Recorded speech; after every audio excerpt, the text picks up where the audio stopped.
folks, Black Star Network is here. Hold no punches. I'm real revolutionary right now. Support this man, Black Media. He makes sure that our stories are told. Thank you for being the voice of Black America, Roland. Stay black. I love y'all. All momentum we have now, we have to keep this going. The video looks phenomenal. See, this difference between Black Star Network and black-owned media and something like CNN. You can't be black-owned media and be scared. It's time to be smart. Bring your eyeballs home. You dig?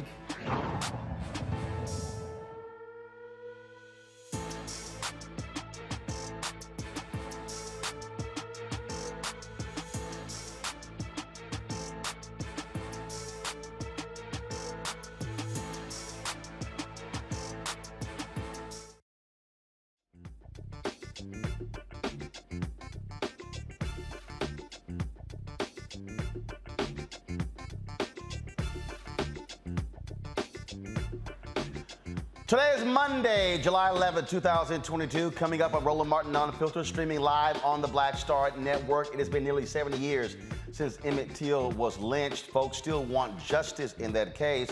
Protesters are looking for Carolyn Bryant. They want a warrant executed for her arrest, even though she is in her 80s. We'll talk with a member of the new Black Panther Party and also a family member of the Emmitt Till family with regards to the uncovering of the evidence that showed that an arrest warrant was indeed issued for her years ago.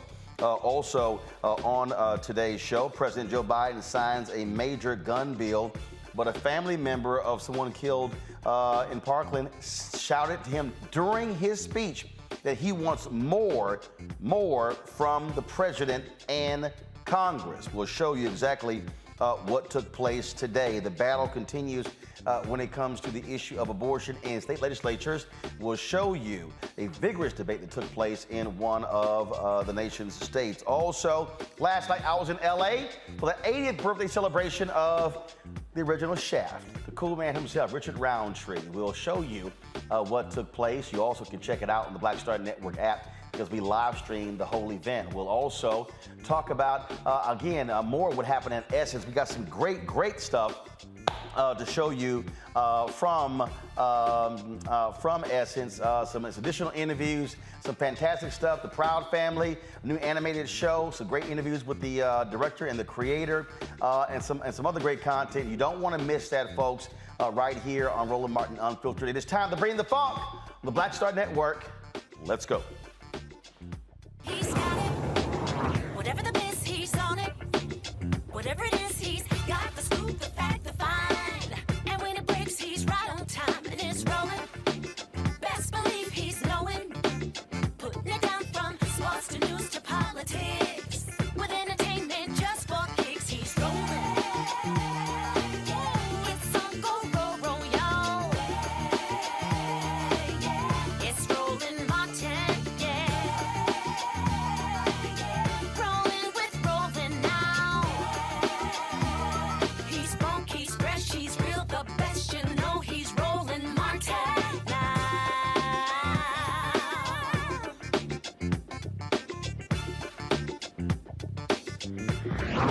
Martin. All right, folks, it was a huge story when it was revealed that investigators combing through boxes in the basement of a Mississippi evidence room discovered an arrest warrant for Carolyn Bryant Bonham. That is the white woman who testified and was the one who said that Emmitt Till whistled at her or made a remark to her. It was her testimony that led to his conviction, that led to the acquittal of her husband and others in the death of Emmitt Till. Now, there's no statute of limitations, for this. She committed perjury, folks. This warrant was discovered again by people who have been very much involved in trying to seek justice in this particular case. Now, look, Emmitt Till was 14 years old when he was lynched in Mississippi and for supposedly whistling at her in a grocery store on August 24th, 1955. Now, Carolyn Bryant is in her 80s. She can still be arrested for that. So the question is, why aren't prosecutors actually going after her? Well, this weekend, there were a group of, last week, there were a group of protesters who literally went door to door in Raleigh, North Carolina, looking for Carolyn Bryant. Even went to a nursing home. We went to a senior living center searching for Carolyn Bryant Dunham.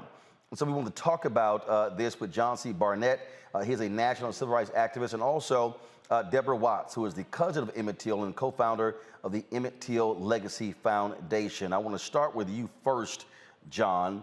This going to North Carolina, searching for her. You don't have the information in terms of where she actually lives. And so it was knocking on doors, going to a senior living center. How did y'all arrive at that location? What happened? Well, first of all, thank you for allowing us to be on your show. And I love your show. I watch it all the time. We basically went, we Googled, you know, you can find anybody's address on Google now. But we Googled the last two known addresses for Miss Carolyn Dunham, and we found the 8800 Stockbridge Drive, which is an apartment complex. We went there first, and then the second location was the actual rest home that you may have seen some of the news stories where we were at. And the first one, no one answered the door. Myself and my big brother, Dr. Malik Zulu Shabazz, we went to the back door. There were some shoes there, like someone was there, obviously living there, but no one answered the door. So we were there for like maybe 20, 30 minutes. And then we departed there, and the convoy, New Black Panther Party, all of our friends, my members, my organization, we all went to the rest home, which is 10 minutes away. When we got there, the individuals that were there on the floor, we went it was about 60 of us, maybe more, and we just asked, have y'all ever heard of Carolyn Dunham? Some people said they heard that she was there. One person said she was there. Then the rest of them was just dumbfounded, like, we don't even know Miss Carolyn, neither do we know Emmitt Till. So we just proceeded to go to the 6th floor. That's the address that we had on Google, and knocked on the door. I think a Hispanic man opened the door. We asked him how long he'd been there. He said he'd been there a year. And then now we're at the point where we're just still looking for her. We did get information from a local officer that did say she is in Raleigh. He did inform us of that. I won't say that officer's name, but they did say that she was in Raleigh. So I don't know if they're moving her around or whatever the case may be. But all of us know, you know, she can run, but she can't hide. You have your critics. Folks say some have suggested, your critics, this is a vigilante mob searching for her, that you're not law enforcement. Allow law enforcement to do their job if they choose to execute this search warrant. Your response? My response would be is that if you compare our situation to what they did at the Capitol, it's totally different last year. We went in very peaceful. Nobody was hurt. We actually exercised our First Amendment. We have the right to assemble outside where we stage our press conference. No one was arrested. No one was assaulted. And it was very, very peaceful, unlike what maybe people may have seen. But it was the total opposite of what we seen at the Capitol last year in D.C. Deborah, I'll go to you. Does the family of Emmitt Till, do y'all want to see Carolyn Bryant brought to justice for her testimony in that trial, and of course her initial statements that we now know not to be true? First of all, thank you to Roland for having me on, and I appreciate this opportunity. Our family, starting with Mamie Till Mobley, fought for 47 years to bring justice. And Carolyn Bryant did whistle. I want everybody to know she did whistle. There are so many rumors out there, and the witnesses that were with Emmett have stated that numerous times. So Carolyn whistled. What Carolyn did, though, also, which is what this warrant was about, she was involved as an accomplice to the kidnapping of Emmitt Lewis Till and to the eventual lynching of him. So, yes, we would like, and we've stated this very clearly, and there weren't researchers there or investigators. It was me, my daughter Terry, our family advocate, Kali Rashid, Keith Beauchamp, who's a filmmaker, along with Melissa Ernest, which is one of our Emmitt Till Legacy Foundation ambassadors. This has been part of our campaign that we established in 2020. And this was all a part of something that we felt needed to be determined and to be found. We had heard all along that there was a warrant for Carolyn Bryant's arrest, but it was never served. And nor did the investigators or anyone, the FBI and others, never looked at Lafleur County Courthouse, which is where the kidnapping charges were, and which is where Roy Bryant and J.W. Milam had been, their warrant was warrant for their arrest, and they were held there as well. So Lafleur County was never a place where any of our investigation had taken place. It was all Tallahatchie County. So our family, along with our foundation and our ambassadors, knew that that was something we needed to do. And this was established months ago. And we knew we had a duty and a responsibility. And what we want is that warrant executed. We want the law enforcement to do their job and to execute that warrant and make sure that Carolyn Bryant Donham receives the warrant. And we also are asking for the Department of Justice to oversee this, along with DA Richardson, who is the DA in that 4th district, to impanel a grand jury.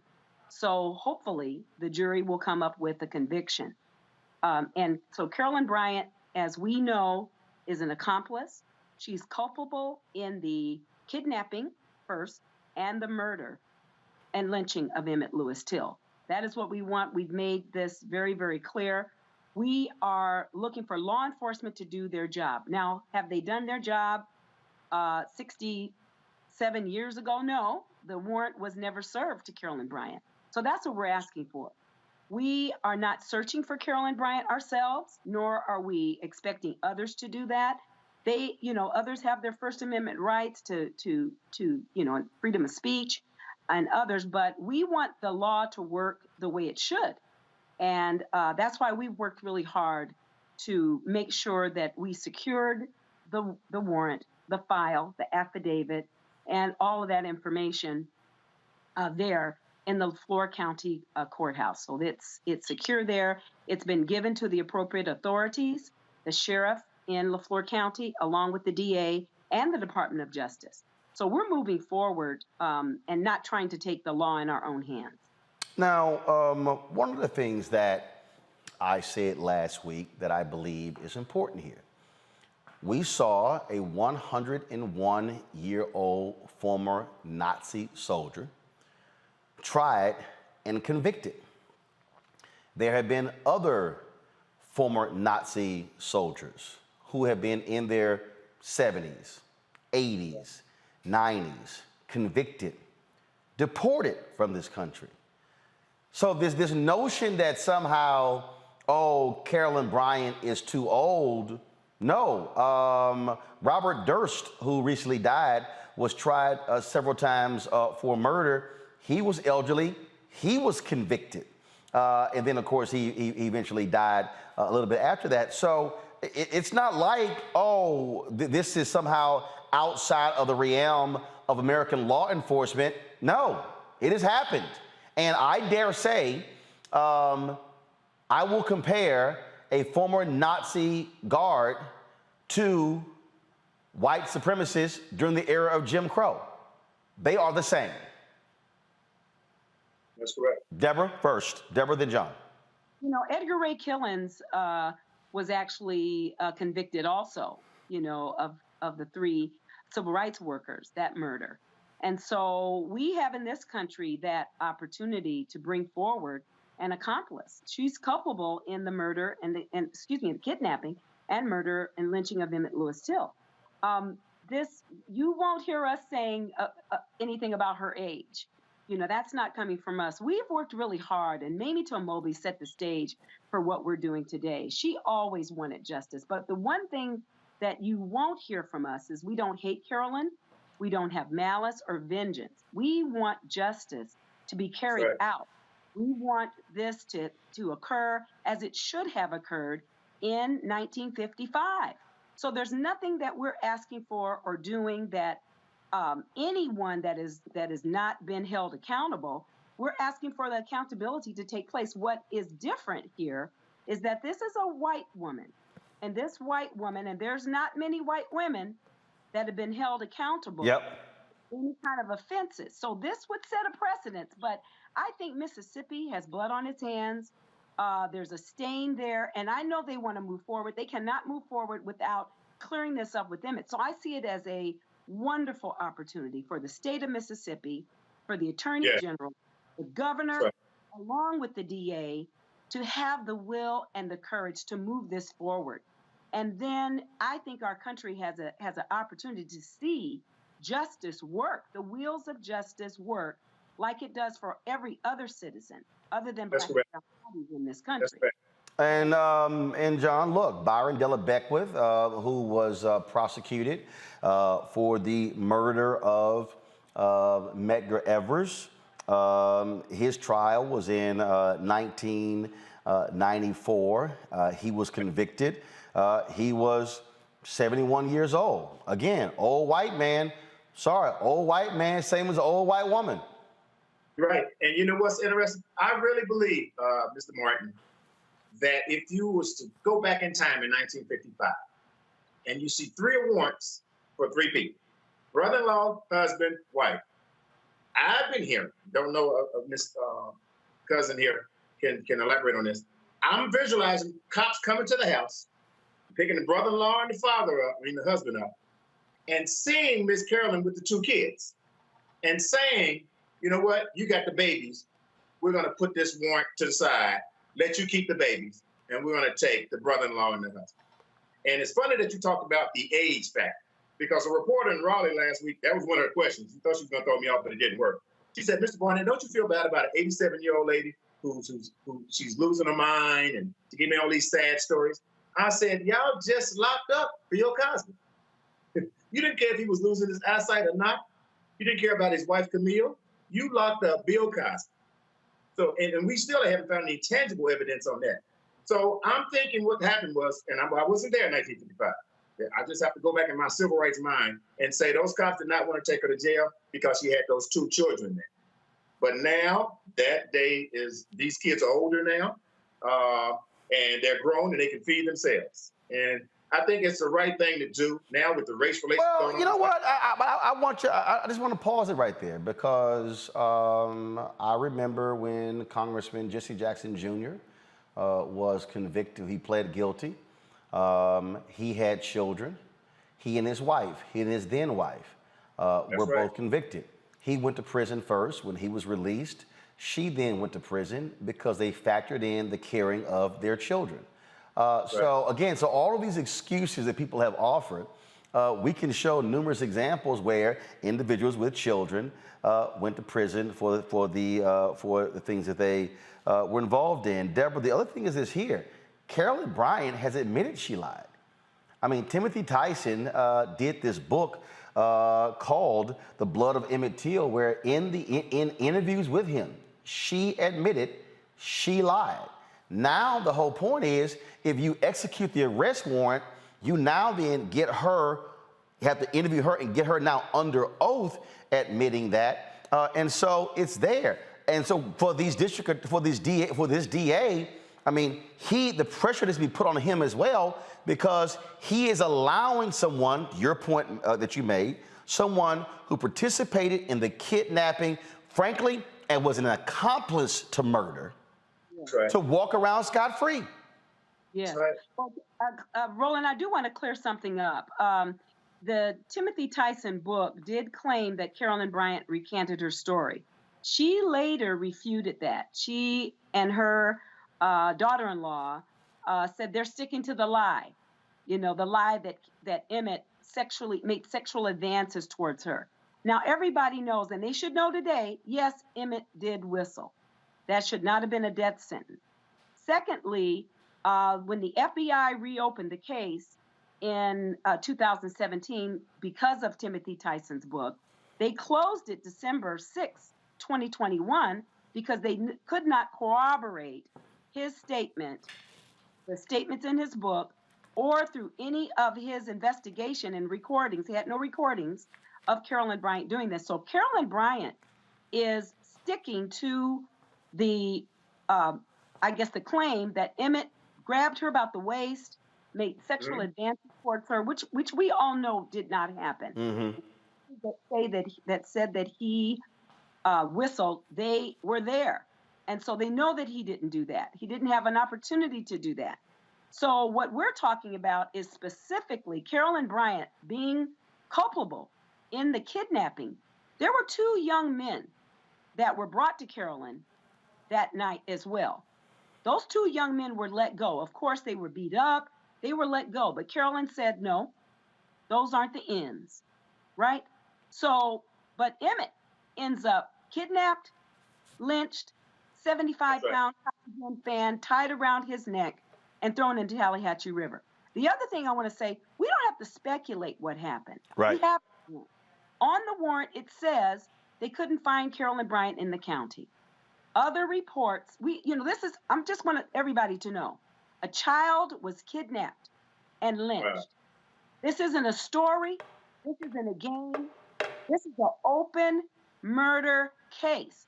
We don't want anything to impede with the legal aspects that have to move forward in this case. I don't want to be disrespectful, but I don't have time for opinions. I don't have time for speculation or what happened. Emmitt was murdered. We're talking about my cousin who was lynched. We have bills after him. We have Emmitt Till Unsolved Civil Rights Crimes Act after him. His case is still open. So I just want people to respect the fact that we're moving forward. We're moving forward with earnest. We're not turning back. We are not accepting what the Department of Justice has said about the case being closed. It is not in our eyes. And through the grace of God, we were able to uncover that last piece of evidence, maybe not the last piece, but one huge piece of evidence that we believe they can use to move forward. They need to serve the warrant. At the very least, serve the warrant to Carolyn Bryant. At the very least. Yep. Complete what you set out, what you should have set out to do. And it's amazing, Roland, an old mentor of mine once told me that innocent blood cries from the grave. I was like, wow, innocent blood. We may not know exactly what happened to Dr. King or who shot JFK in the grassy knoll, but this is an obvious sign that that innocent blood, that Emmett's innocent blood cried from the grave. And to know that the Justice Department closed the case last year in December, if they had had this smoking gun with this warrant, maybe things would have been a little better. So I agree with my sister. The DOJ need to open it back up. Much respect to the DOJ. They need to open this case back up because now we have a smoking gun. This is like the OJ glove. This warrant is just damaged. Very damaged. There are a lot of people. Deborah, go ahead. Final comment.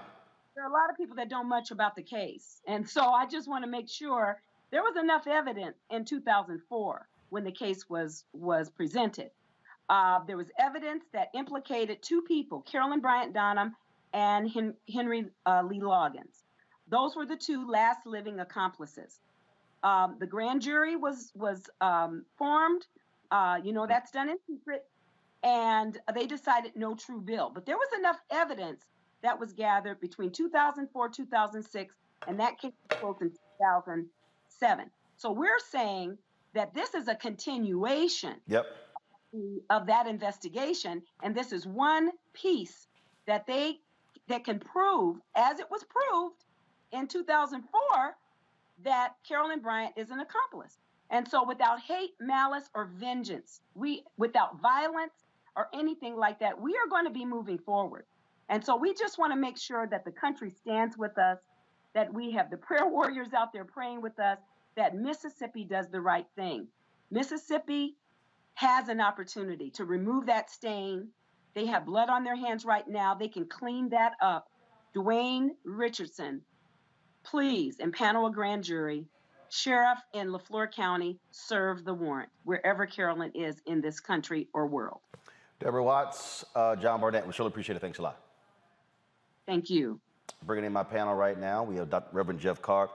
He, of course, the Infinity Fellowship in Nashville, Tennessee. Dr. Nola Haynes, Georgetown University professor. Dr. Julian Malveaux, Dean, College of Ethnic Studies, California State University, Los Angeles. Glad to have all 3 of you here. I made the point, Nola,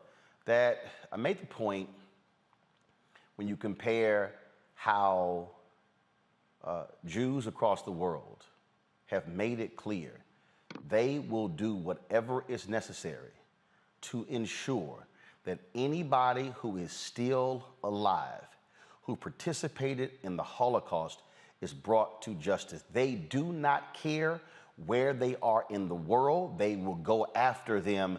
That should be the exact same position of African Americans in this country. If there are people who are alive, who participated in the lynching, in the killing of black people, who discriminated against black people, everyone must pay for what they did to our ancestors.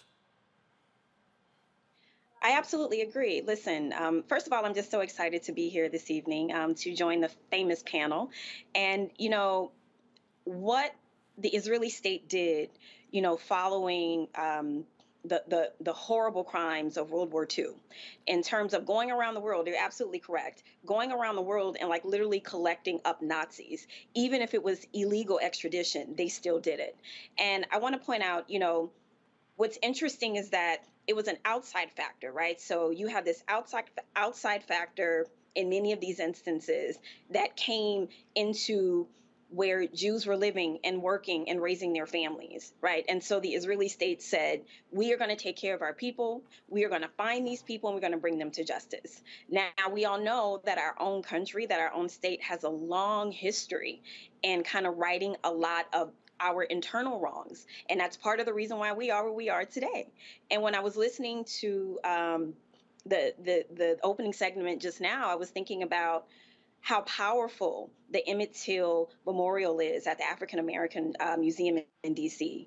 And listening to that quote about the innocent blood cries from the grave, if anyone has been to that exhibit and you've experienced that energy, you literally have to step out of the room because it is so strong, it is so powerful, because Emmett is crying from the grave because justice has not been served. So I completely agree with you. I think that the U.S. should absolutely step up and say this was not right, even though you are prosecuting your own.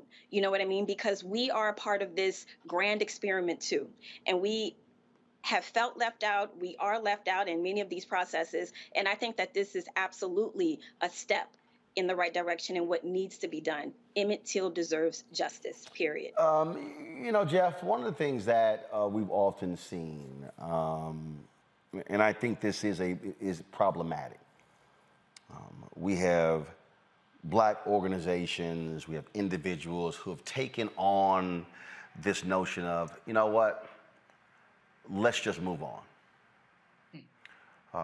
In the aftermath of 9 black people being gunned down at Emmanuel AME, Mother Emanuel, all of the national media, everyone was, look, oh my God, this is forgiveness. They automatically go to forgiveness.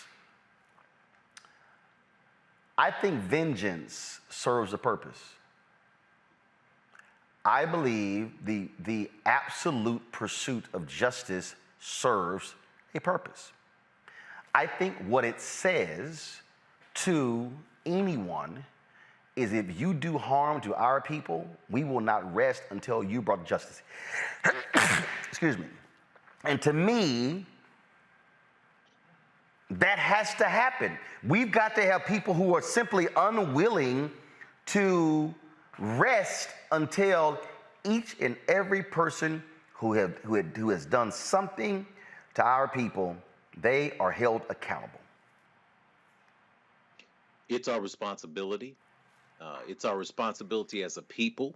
And when I say a people, it goes beyond just this epidermal layer that makes us brown and melanated. It goes to the very core of humanity. When we come together as humanity, we recognize that all of us demand and deserve justice. And it doesn't have to do with the state of our hearts. I remember being in college and being rear-ended by this really sweet couple. They totaled the car. I had to be cut from the car. I had to be removed and taken to the hospital. I survived it. They visited me at my house. They brought me some cookies, asked me if I needed anything. They were the nicest couple you could ever find. And yet, it was their responsibility to take care of my hospital bills, It was their responsibility to take care of anything that could affect me in the future. They call it pain and suffering in the insurance world. So as much as I could forgive them for accidentally even running into me, they still had to pay the piper, because when you cause an accident, when you cause something like that, you have responsibility. When we look at the egregious nature of what has happened to Emmitt Till, one of our ancestors who left too soon, we recognize that I don't care how old you are, there is a bill to still be paid. There is still responsibility that is there, regardless of whether the family, the community, or organizations practice the awesome act of forgiveness. I am a believer. I am a practitioner of forgiveness. Forgiveness is for ourselves, not for other people. But forgiveness does not exist in a bubble. We still have to take the responsibility to institute justice. We've been referencing the Jews' pursuit of Nazi criminals. I think it's important to point out that Joseph Schultz, who was the person that you referenced that was 101 years old, this cat could barely talk, couldn't move, couldn't walk, and yet he was hunted to the ends of the earth for being a prison guard in a camp. So if you look at that level of responsibility to pay justice and to return justice to people, especially their ancestors, we see that there is precedent for it. It's a natural order of things. So although in our hearts we recognize forgiveness, we embrace forgiveness, we also embrace justice, because we recognize that when you have those 3 warrants going, as our sister Watts described, when you have 3 warrants going out and you only serve 2 of them, that means that there is complicity. Someone within that system decided to protect this woman. Now that the covers have been ripped off, the Band-Aid is open, it's now time for justice to step in to provide whatever healing can be provided, considering we can't bring our brother back. Julian, Senator Doug Jones sponsored, former Alabama Senator Doug Jones sponsored a particular bill that would create a federal review board for civil rights cold cases. Donald Trump did sign it into law, but did nothing to appoint any of the members. It was a few months ago when President Joe Biden actually appointed the members to that particular review board, and their job is to review these cases, these outstanding cases, because the fact of the matter is there are still cases out there. And I go back to, again, the attitude that we must have, and go to my iPad, please, in just a second. I want y'all to pull this up because it actually shows this. This was April 5th, 2022, where it was established in 2019, but Donald Trump did nothing when it came to it. And it said this law requires the National Archives and Records Administration to create the Civil Rights Cold Case Records Collection, and requires federal agencies to turn over copies of any remaining records from civil rights era cold cases to the NARA for inclusion in the collection and release to the public. And so that's exactly Margaret Burnham, Gabrielle Dudley, Hank Klibanoff, and Brenda Stevenson are those 4 members. To the folks in the control room, I want you to call all 4 of those and get one or all of them on the show. I want to see exactly what it is that they're actually doing right now. And as you see, the story says the board is charged with reviewing the records of civil rights era cold criminal cases of murders and other racially motivated violence that occurred between 1940 and 1979. Many of these records are still closed to the public. You know, you can run, but you can't hide, and stuff will catch up with you. I'm happy that President Biden has appointed the members of the Cold Case Records Review Board, but I'm even happier that Deborah Watts, who's a dear friend, has been so persistent in getting justice for Emmitt Till. I don't care how old that lady is. I truly don't. And in fact, Julian, hold on one second. I'm going to go back. So the Department of Justice identified, first of all, that was an act that was called the Emmitt Till Unsolved Civil Rights Crime Act. And this was all these people out here who say you don't have any specific black bills. Well, this was one, y'all, that was actually passed in 2008.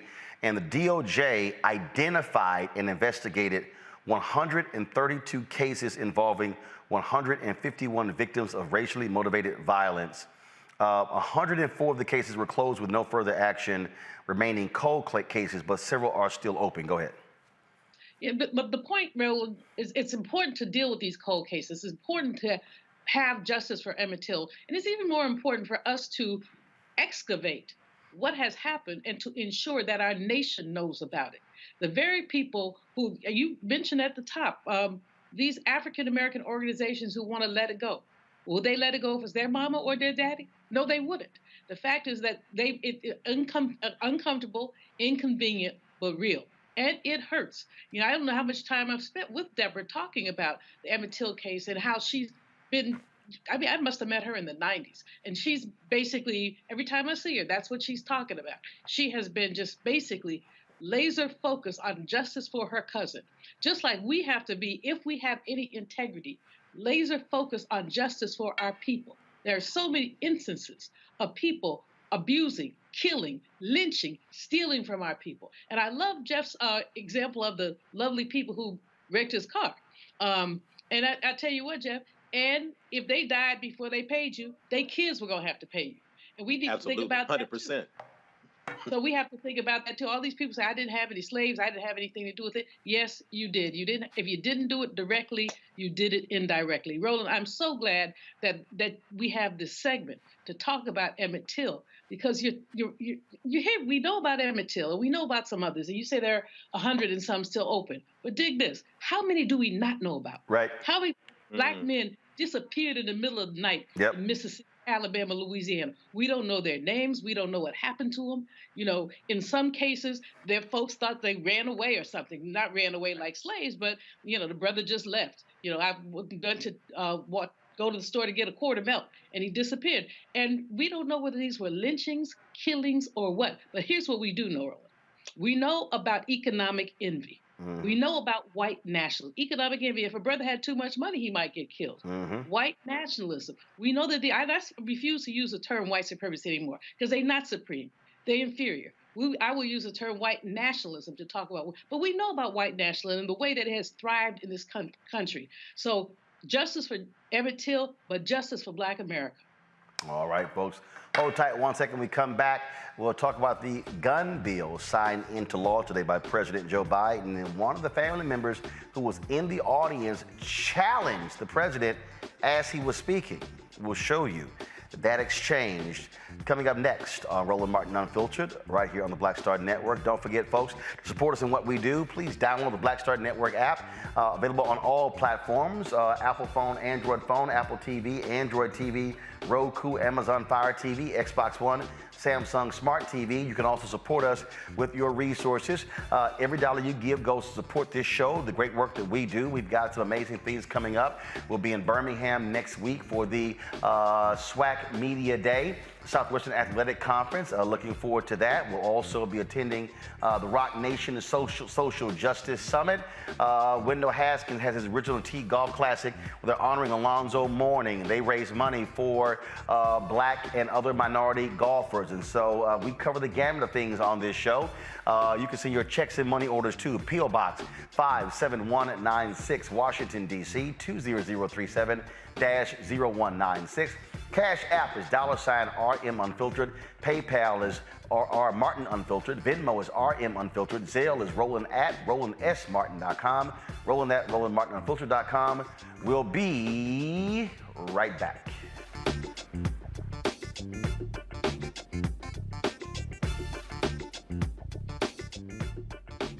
Of course, I looked up to Spike Lee. Of course, who didn't? I mean, he's a genius. But then also, I was this kid from Brooklyn, right? That felt like, you know, give me my damn respect. I made this, you know, this creative art, right, that people are responding to, and it would have been great if we had the opportunity to sit one-on-one. Hold on 1 second. Okay. Spike. Love it. So I'm in LA right now. I got a one-on-one series with my network, Black Star Network. And I'm interviewing Maddie Rich. I appreciate that, bro. That's a big moment, man. That was like, man, That was good. Got me all choked up. That's good. Well, I'm all about connecting. Appreciate that.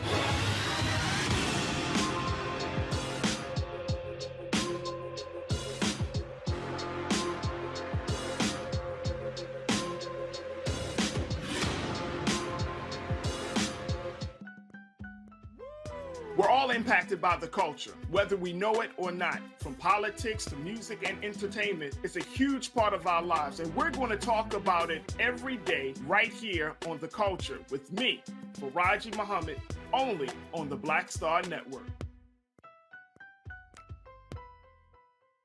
How y'all doing? It's your favorite funny girl, Emmitt Till. Hi, I'm Anthony Brown from Anthony Brown and Group Therapy. What up, Lana Well, and you are watching Roland Martin Unfiltered.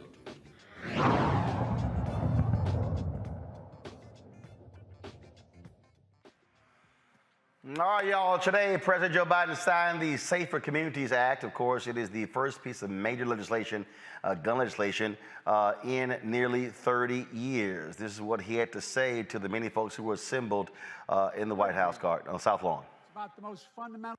What we're doing here today is real. It's vivid. It's relevant. The action we take today is a step designed to make our nation the kind of nation we should be. It's about the most fundamental of things, the lives of our children, of our loved ones. We face literally a moral choice in this country, moral choice with profound real-world implications. Will we take wise steps to fulfill the responsibility to protect the innocent and while keeping faith with the constitutional rights? Will we match thoughts and prayers with action?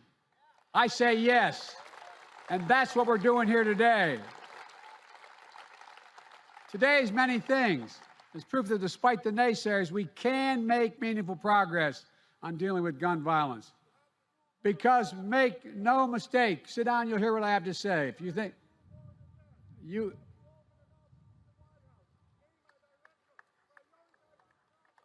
I'm trying to tell you this for years. Let me finish my comment. Let him talk. Let him talk. No one, okay? Because make no mistake about it, this legislation is real progress, but more has to be done. The provision of this new legislation is going to save lives, and it's proof that today's politics, we can come together on a bipartisan basis to get important things done, even on an issue as tough as guns. What we're doing here today is... Many people have been talking about that particular exchange that took place today. The man who was speaking, first of all, he was actually removed from that particular event by White House staff.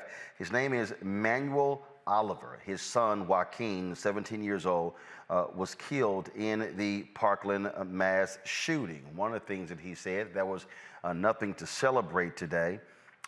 He said, quote, "It's a big lie. We lie between ourselves thinking we have a solution to this when we actually don't."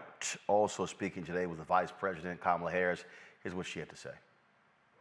Today is indeed an historic day. For 30 years, our nation has failed to pass meaningful gun violence legislation. Again and again, the American people have called for common sense action to protect our communities. Last month, their call was finally answered when President Joe Biden signed the bipartisan Safer Communities Act.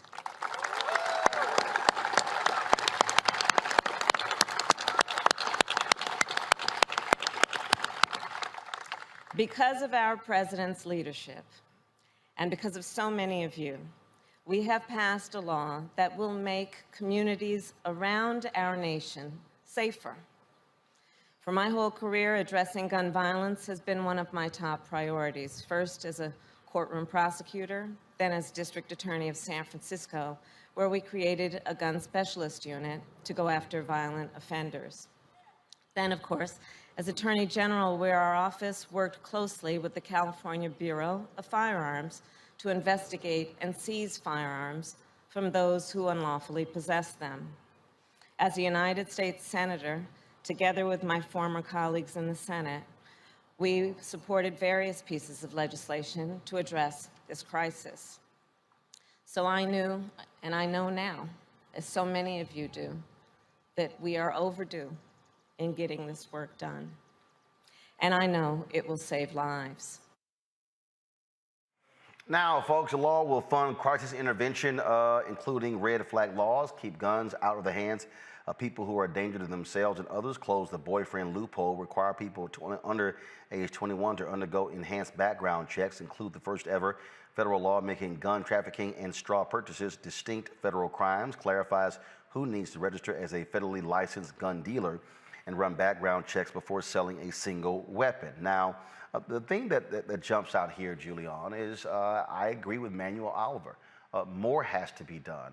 And so the approach to this can't be that this is the only thing to do. Okay, this is nearly 30 years in the making. Let's wait 30 more years. No, that is pursue the next bill. Pursue the ban on assault weapons. Democrats, introduce that bill. Make folks vote on it before the November election. Be far more aggressive. Roland, the thing that's frustrating about this, I agree with Mr. Oliver as well. This is a baby step in the right direction. Kudos to President Biden for this bipartisan legislation, but it's a baby step. There are a whole bunch of other things that we can do.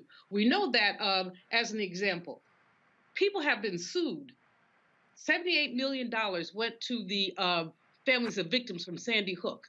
There ought to be a whole lot more lawsuits just like that. The Buffalo folks need to be suing. Whoever these gun makers are making predatory profits on the backs of lives, and they need to be sued. These parents, how does your son has threatened to shoot up your house and kill everybody? Then you go get him a gun permit? And then you go on television, or no, he was on with the New York Post and say he didn't do anything wrong? Sue his you-know-what. Sue him, and all of them. That people have to understand, see, at the end of the day, I am an economist. Follow the money. People have to experience economic consequences when they do stupid stuff like this. Stupid stuff, I'd be getting a permit for your child, and your child didn't do stupid stuff, they did criminal stuff. The folks in Buffalo, they had no idea. Sue their behinds. And when you connect some of this to economic consequences, you will begin to see something. Folks who have portfolios, take your stock out of Smith & Wesson, or Remington, or Beretta, or some of those. There are things that can be done. The feds are going to move like molasses because the Senate is divided. But you know what? We as a people need to put our foot down and say, this is unacceptable. And so the man who shouted out, it was rude, inappropriate, but he's frustrated. He lost his child. And in many, many ways, he did the right thing. Also, what you have to do here, Nola, you've got to get rid of, again, the immunity for gun manufacturers where they can't be sued. How in the hell, again, that is still intact? There are so many things I want to say about this. Both of my parents are military, so they raised me with an understanding of how serious it is to own a gun. And I'm also from the South. I am from the Bible Belt. I am proudly from New Orleans, Louisiana. And so I know a lot of people who lean on the Second Amendment more than they care about actually human lives and love and inclusion. And personally, what angers me the most is that we are held captive by a minority who seems to want a theocracy and guns, more than they want love and inclusion. And to the economic point that Dr. Melville just spoke about, that's not a very good long-term economic plan for the country. I just want to go ahead and say that, and I think that being held hostage by this minority, we do this gradualism thing when it comes to policy because they hold so much sway. And let's just be very honest about this. One of the things that I do in my work in national security and foreign policy is threats. My work is all about threats. The domestic terrorism threat is quite real.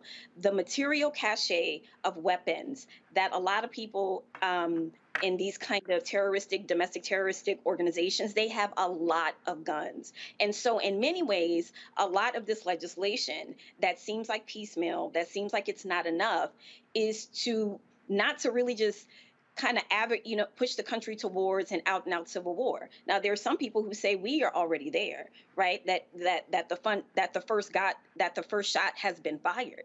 So I'm not necessarily here to say if we are, if we aren't, but I do know that there is some hesitation not to want to further aggravate the minority who is absolutely holding this entire country hostage. And I completely feel the anguish from the family member who lost someone. I am angry as an educator.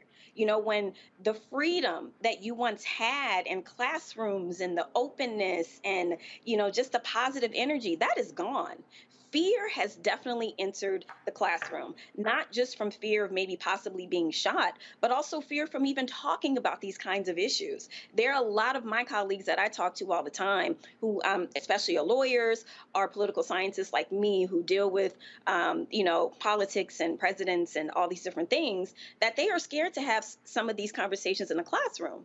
And I think that's really, really unfortunate that because of this minority who seems to want this theocracy has held us hostage. We are continued to be held hostage. We are getting legislation that, yes, is very important, but it doesn't go far enough. And the last thing that I'll say about this is, you know, I'm not necessarily interested in this whole language of a superpower.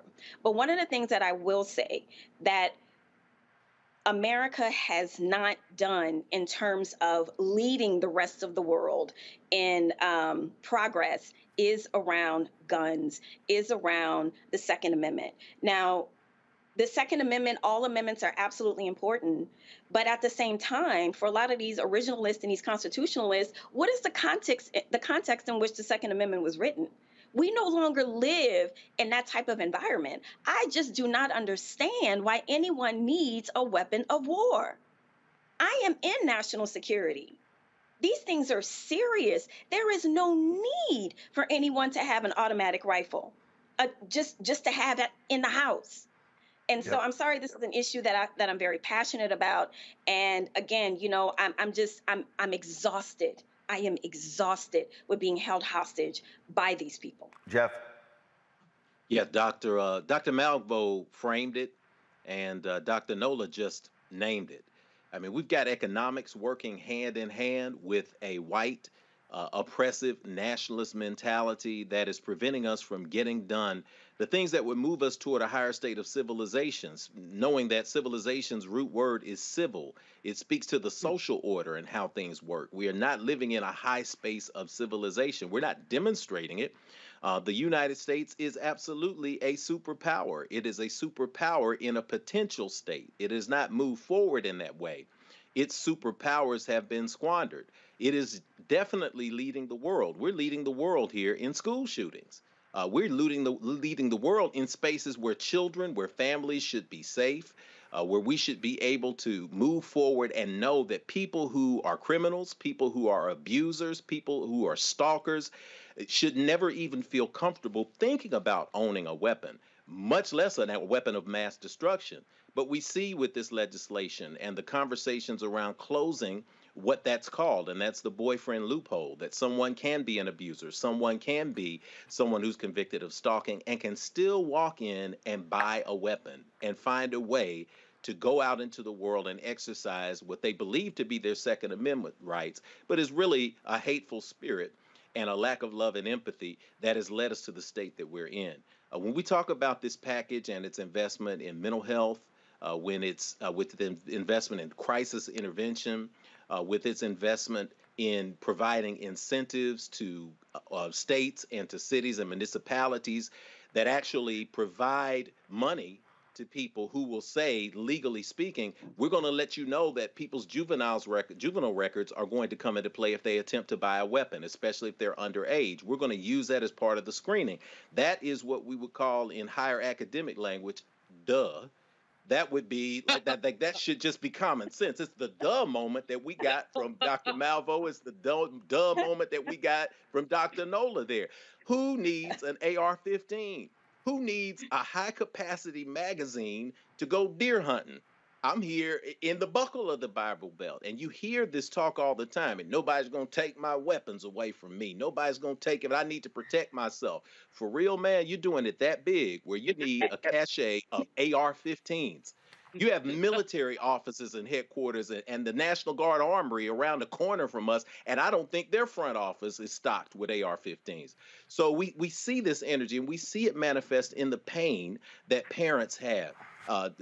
Usually, Joe Biden, we recognize President Biden in the old days. He was known as a fighter. And he's not afraid of a conversation of somebody interrupting him normally. I think he may have been a little bit cautious because like 3 days ago, he actually read that repeat the line, end of quote, that was on the teleprompter. He got gassed a little bit for that. But I think in this case, you can feel the pain of Manuel Oliver. If you're a parent, if you're a cousin, if you're a friend, if you've known somebody that's been lost senselessly, you feel the pain. His son was one of the 17 murdered in that Parkland shooting and the 17 injured. You never lose that sense of loss. You never lose that sense of justice. And it is specifically why we have to continue to push even as we celebrate. And as the great Ella Baker said in the Sweet Honey in the Rock adaptation in that song, we who believe in freedom cannot rest until it comes. Let me go to a break, folks. And by the way, White House staff, don't be simpletons and put in the script, repeat the line. Just type the damn line again. Just saying, that's somebody who has a little experience with teleprompters.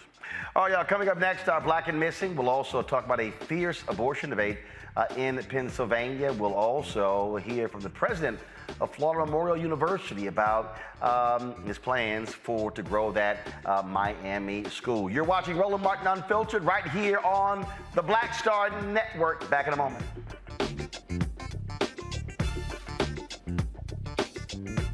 Hi, I'm Dr. Jackie Hood Martin, and I have a question for you. Ever feel as if your life is teetering and the weight and pressure of the world is consistently on your shoulders? Well, let me tell you, living a balanced life isn't easy. Join me each Tuesday on Black Star Network for A Balanced Life with Dr. Jackie. We'll laugh together, cry together, pull ourselves together, and cheer each other on. So join me for new shows each Tuesday on Black Star Network, A Balanced Life with Dr. Jackie.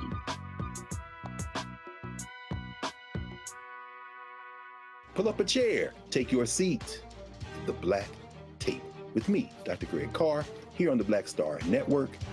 Every week, we'll take a deeper dive into the world we're living in. Join the conversation only on the Black Star Network. Hi, I'm Amber Stevens-West from The Carmichael Show. Hi, my name is LaToya Luckett, and you're watching Roland Martin Unfiltered.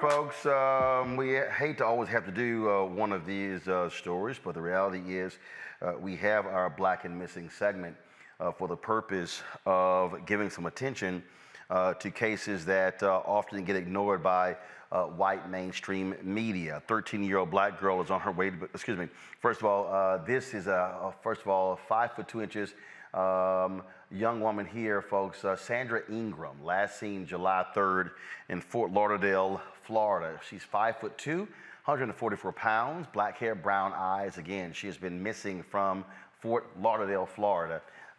And we just have way too many, folks, of these stories. If you have any information with regards to her, please call 954-764-4357, 954-764-4357.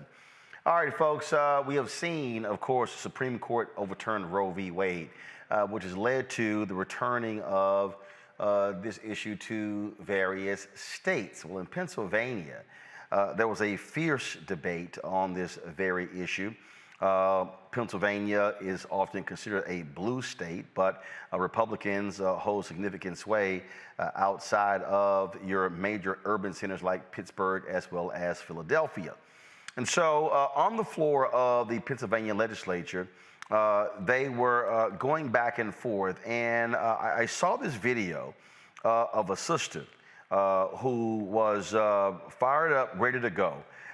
When it came to this particular issue here.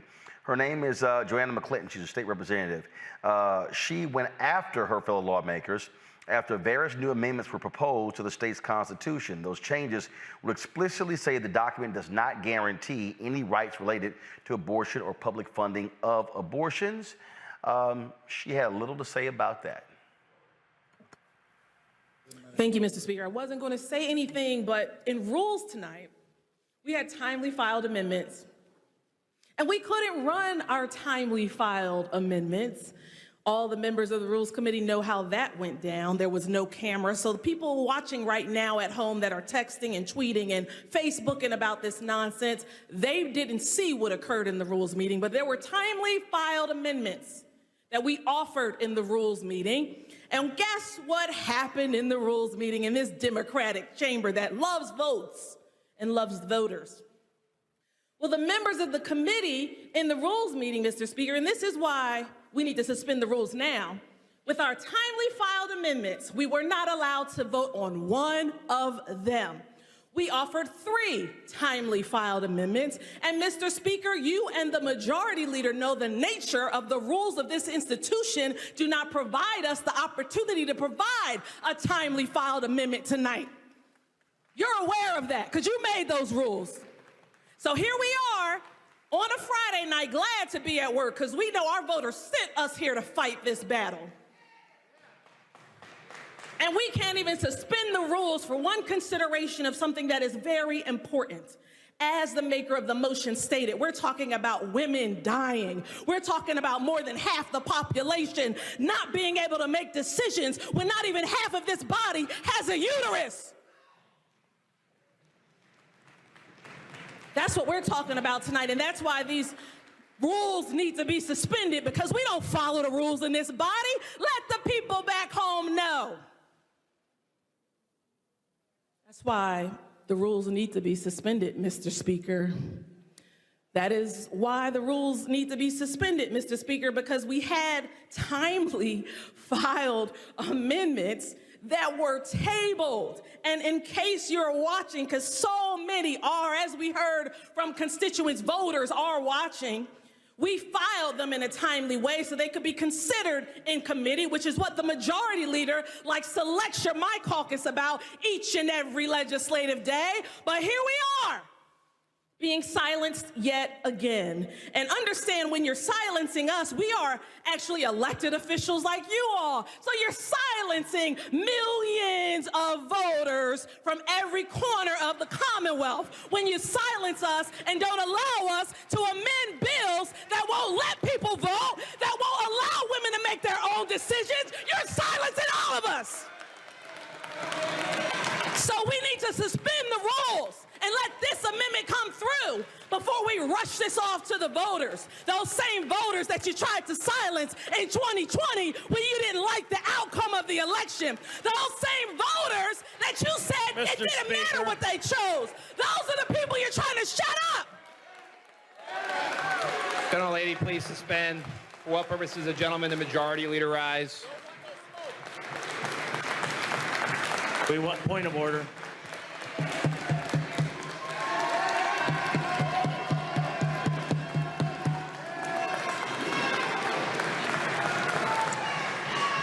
You may state your point of order. It would seem that the previous speaker is trying to impugn the motive of some of our speakers. I just ask her to stay on topic.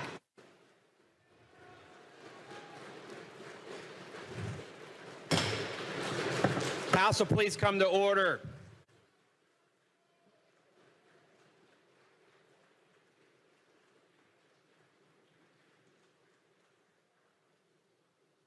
House will please come to order so that the leader can be recognized for his point of order, just as the prior leader was recognized to speak on the suspension of the rules. I will once again remind the members that disrupting the orderly debate of session is contrary to the rules that we all voted on previously in the session. So, Majority Leader, you may state your point of order.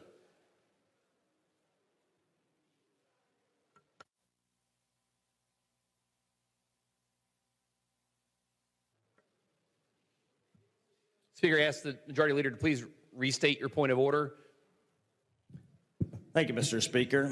I was encouraging the member to stay on topic of the bill and not be impugning some of the motives of our members and actions of other elected officials prior, or we could start talking about the Secretary of State. Gentlemen, Speaker thanks the gentleman for raising a point of order. However, I will remind the members that we are to engage in an orderly debate regarding this. Generally, and I will once again remind the members of this as well, both leaders are giving a little bit more latitude to speak on items, both policy and procedure of the House. However, it is not productive to unnecessarily excite members from either sides, and that applies to both sides. Gentleman's point of order is noted, and Leader McClinton, you may conclude your remarks. Thank you, Mr. Speaker. As I was saying, in this undemocratic chamber that cares so much tonight about voters and rushing off a constitutional amendment to voters, we need to suspend these rules because we wanted to make this better. If we're going to get a product to voters as early as the primary in 2023, then let's work on a product that explains to voters what these issues are. Let's not jam them all through on one very convoluted question that they may receive in the future. If we want to care about the voters, we need to suspend the rules because the voters elected Tom Wolf. The voters elected us to legislate, not rush amendments down the turnpike to their voting booth at the next primary off-year election. So I ask everyone to support the gentle lady from Montgomery County's motion to suspend these rules. Chair, thanks. The good lady. What we are seeing, Nola, we're seeing speeches like that happen all around the country. And I think one of the key lines when she said, you've got half of this body, you don't even have a uterus. Ooh. Okay, let me gather myself. You know, I'm going to say three things. Ideology has no place in decision-making. Ideology has no place in decision-making. Ideology has no place in decision-making. And the reason why I want to reinforce this point is because for the life of me, I cannot understand what the long-term goal is here. To alienate 50% of the entire population does not make sense. It does not make policy sense. It does not make political sense. It does not make economic sense. So we go back to control and we go back to ideology because that seems to be the only thing that's really driving this. And for the minority of women who do support so-called pro-life legislation, you know, I wonder what it is that they're thinking about, you know, because at the end of the day, I cannot stand the lazy talking point that, you know, people who are pro-choice, we just want to get our abortions and kill babies. I think that is a very lazy talking point, especially for people, for women who have fertility problems. You know, that talking point infuriates me. But the thing about it is, you start chipping away at freedom of choice, as we have seen, erosion of separation of church and state. You know, we're seeing erosions of civil rights protections all over the place, and these things are happening quickly. I mean, what the Supreme Court has been up to in this last session has just been mind-blowing, and collectively, we've all had to catch up and catch our breath because it's just been, you know, part of this larger project. And I'm going to say it again, like, you know, these folks who want this kind of Anglo-white Christian theocracy, I do not understand what the end goal is. You want to push all the folks who look like everybody sitting here out of the country, perhaps, or at least you want to definitely push them out of red-leaning states, as that was basically the plan that was kind of leaked and admitted to last night. I can't remember which governor. It was either Florida or Georgia. I can't remember because they kind of just run into each other at this point. But what is the end goal here? Diversity has literally always been this country's strong point. And you are pushing out the voice of women. Why? What is the end goal? I do not understand it. It is infuriating. No one but the two people involved in how a child is made should make the decision about what to do with that child. What's going to happen when tons of Black and brown babies are born and people cannot take care of these children? What legislation is going to be passed in? What type of new Jim Crow or Black codes are going to be passed in? So I'm just trying to look at the end game here, and I'm not understanding it at all. Well, I'll say this here, Dr. Malvo, and I was on a Twitter Spaces discussion yesterday. Luther Campbell had it, and I was trying to explain to the folks on here, look, y'all, we better be girding for battle in state legislatures, because that was always the goal of the conservatives. They did not want, by having a hard right Supreme Court returning states' rights, powers back to the states, they know that they control 30 states in this country. And by controlling both chambers and the governor's mansion, they then can do what it is they want to do. And so you hear the Representative Lauren Boeberts of the world. These people want a hard right conservative theocracy to be in charge as opposed to a democracy. You know, Sister Nola knows what the end goal is, or end game, and it's re-enslavement. Think about it. If people cannot have access to their body, they don't have bodily autonomy. People can be forced to give birth to children that they cannot support. What happens to those children? Will they be placed in orphanages? Will the orphanage conditions be those that replicate those of the early 20th century? What will happen to those children? They don't really care, because if they can get free labor, understand that if you're able essentially to force people to have children so you get free labor, then the next thing you have is basically a labor force that you can exploit, because they won't know anything. I mean, they won't educate these people. These orphans. Roland, I'm almost speechless. I do want to say this though. Sister Joanna McClinton is all that and then some. And what she was really articulating is what many people are going to be articulating. And these legislators need to be asked what the end game is. I also am amused by the asininity of the whatever he was, speaker, and the other one who wants to basically lecture people on decorum. See, this is the game. You have good decorum, but you savage me. The gentle lady, there ain't nothing gentle about what you are doing to people. And so in so many ways, you're right, this is going to happen on state houses across the country. But the only thing I would invite people to reread Octavia Butler's The Parable of the Talents. She talks about a dystopian world where all order has broken down. We live in such a dystopian world, and the only answer we have, folks, is we got to organize. We have to do our work. Otherwise, we will end up not in mayhem, but just basically in a system where predatory capitalism rules and where people, not women, but people have no rights. Again, Jeff, what I continue to remind people, you are seeing these battle lines being drawn on the state level.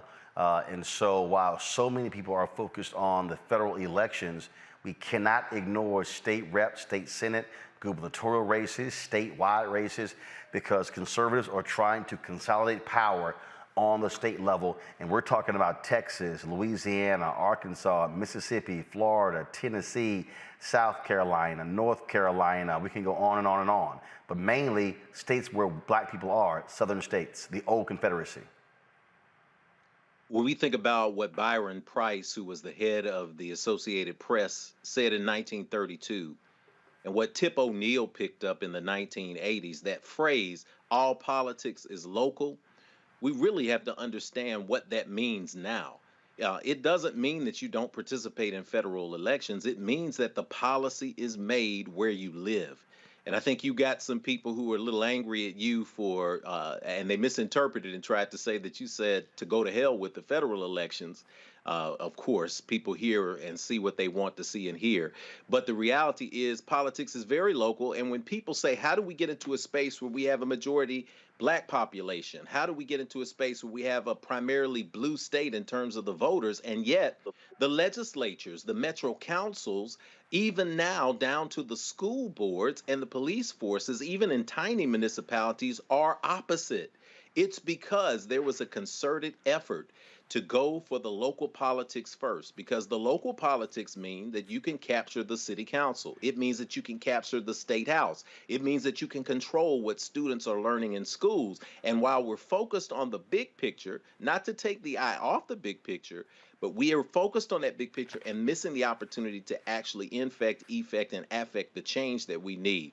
When we talk about the McClintons of the world, I thought it was a powerful message. It was a message. It was a sermon. She was doing three things. She was talking to three people. She was first talking to the lawmakers there and demonstrating how unfairly they are treating even the law itself and how disrespectful they are being. Secondly, she was teaching a class on parliamentary procedure, and she was teaching you how a person who is a master of this procedure can point out the flaws. And then the third thing that she was doing, which I thought was brilliant and masterful, I don't know if it was strategic, the way it was delivered, I would say that it was a direct download from spirit. She was speaking to the voters who are coming up now.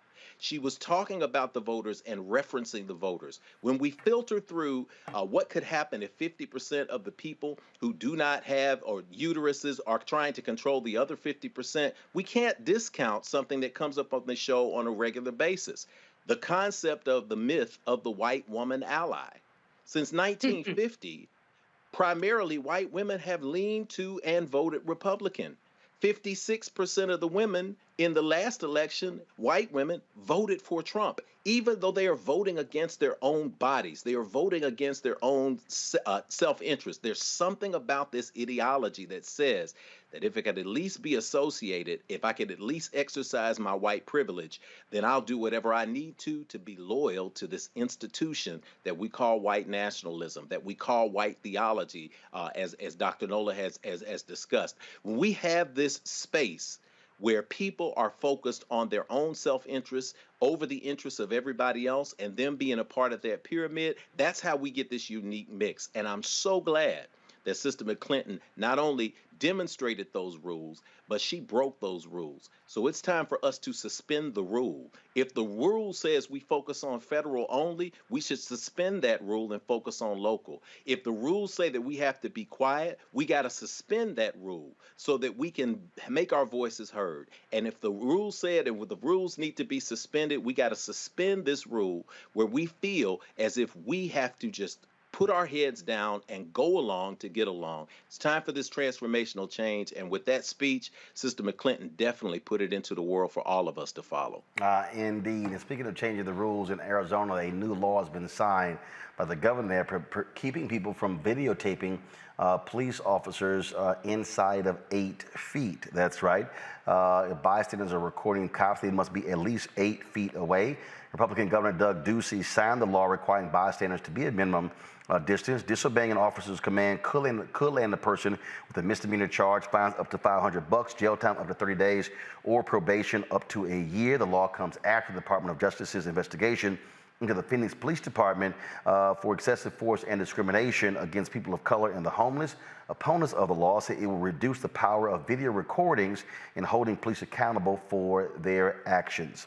In Kentucky, a black inmate files a federal lawsuit against a state prison for religious discrimination after being forced to cut his dreadlocks. A 2021 memo of the North Point Training Center by Warden Brad Adams says all inmates would need to have, quote, searchable hair if they travel in or out of facility, to court, another institution, or to the hospital, or were placed in solitary confinement. And braids, cornrows, dreadlocks are not permitted if they are not searchable.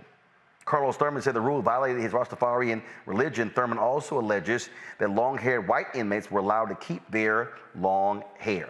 Folks, in Iowa, a black John Deere employee is suing the company for harassment and discrimination based on race and retaliation. Johnny Ray Hogan III said in 2020 he was called the angry black man by co-workers, received racist remarks about eating fried chicken and black people and cornbread. Hogan, who worked in the cotton department, contends a co-worker said, quote, "It's good you and your ancestors have something in common." He reported the incidents, but nothing was done by management. In 2021, Hogan began being called boy and was threatened by a supervisor who said that Hogan needed to be chained to a dock. John Deere did fire one of Hogan's supervisors. After that, after the supervisor was fired, Hogan was isolated from his co-workers and harassed by his managers. This is the statement from Hogan's attorney, Roxanne Conlon. She says, John Deere has allowed a culture of racism to flourish and thrive within the Des Moines Works facility. Johnny Hogan has been insulted, harassed, belittled, humiliated, and excluded, all because he is a black male. Folks, some good news here. A 13-year-old black girl is on her way to becoming a doctor after being admitted into medical school. That's right. Alina Wicker of Fontana, California, yes, 13 years old, was accepted into the University of Alabama at Birmingham's Hersink School of Medicine through the school's Early Assurance Program, which partners with HBCUs in Alabama to provide early acceptance for medical students. Alina graduated from high school at 12 and in 1 year completed, y'all, listen to this, in 1 year, she completed half of her undergraduate studies in biomedical sciences at Oakwood University and HBCU.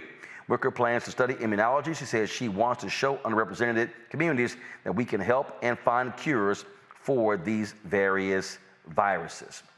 All right, y'all, coming up next, my interview with the president of Florida Memorial University. Also, will take you to the birthday party, the 80th birthday party of the homeboy, Richard Roundtree, yesterday in Los Angeles. We had an opportunity to live stream the event as well as to attend it. And so, again, we'll show you that, folks. You're watching Roland Martin Unfiltered right here on the Black Star Network. We'll be back in a moment.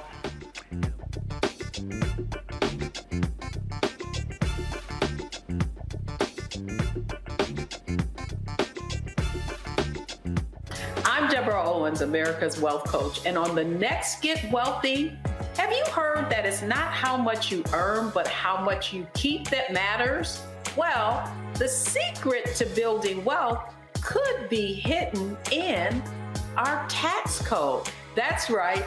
Joining me on the next Get Wealthy is someone who calls herself the gatekeeper to the IRS, and she's going to be sharing the secrets and strategies you need to know, whether you're a business owner or an individual, how you can get wealthy. That's right here, only on Black Star Network.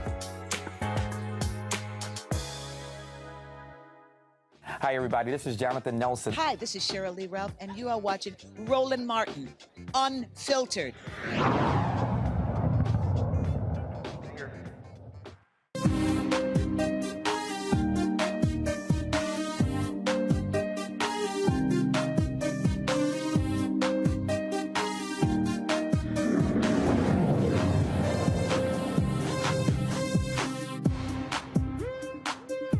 All right, folks, the first HBCU I ever got did a commencement speech at and also got an honorary degree was from Florida Memorial University. While at the UNCF Summit of Higher Education, I talked with their president, Dr. Jaffis Hardrick, about his plans for Florida Memorial, located in Miami. Here's our conversation.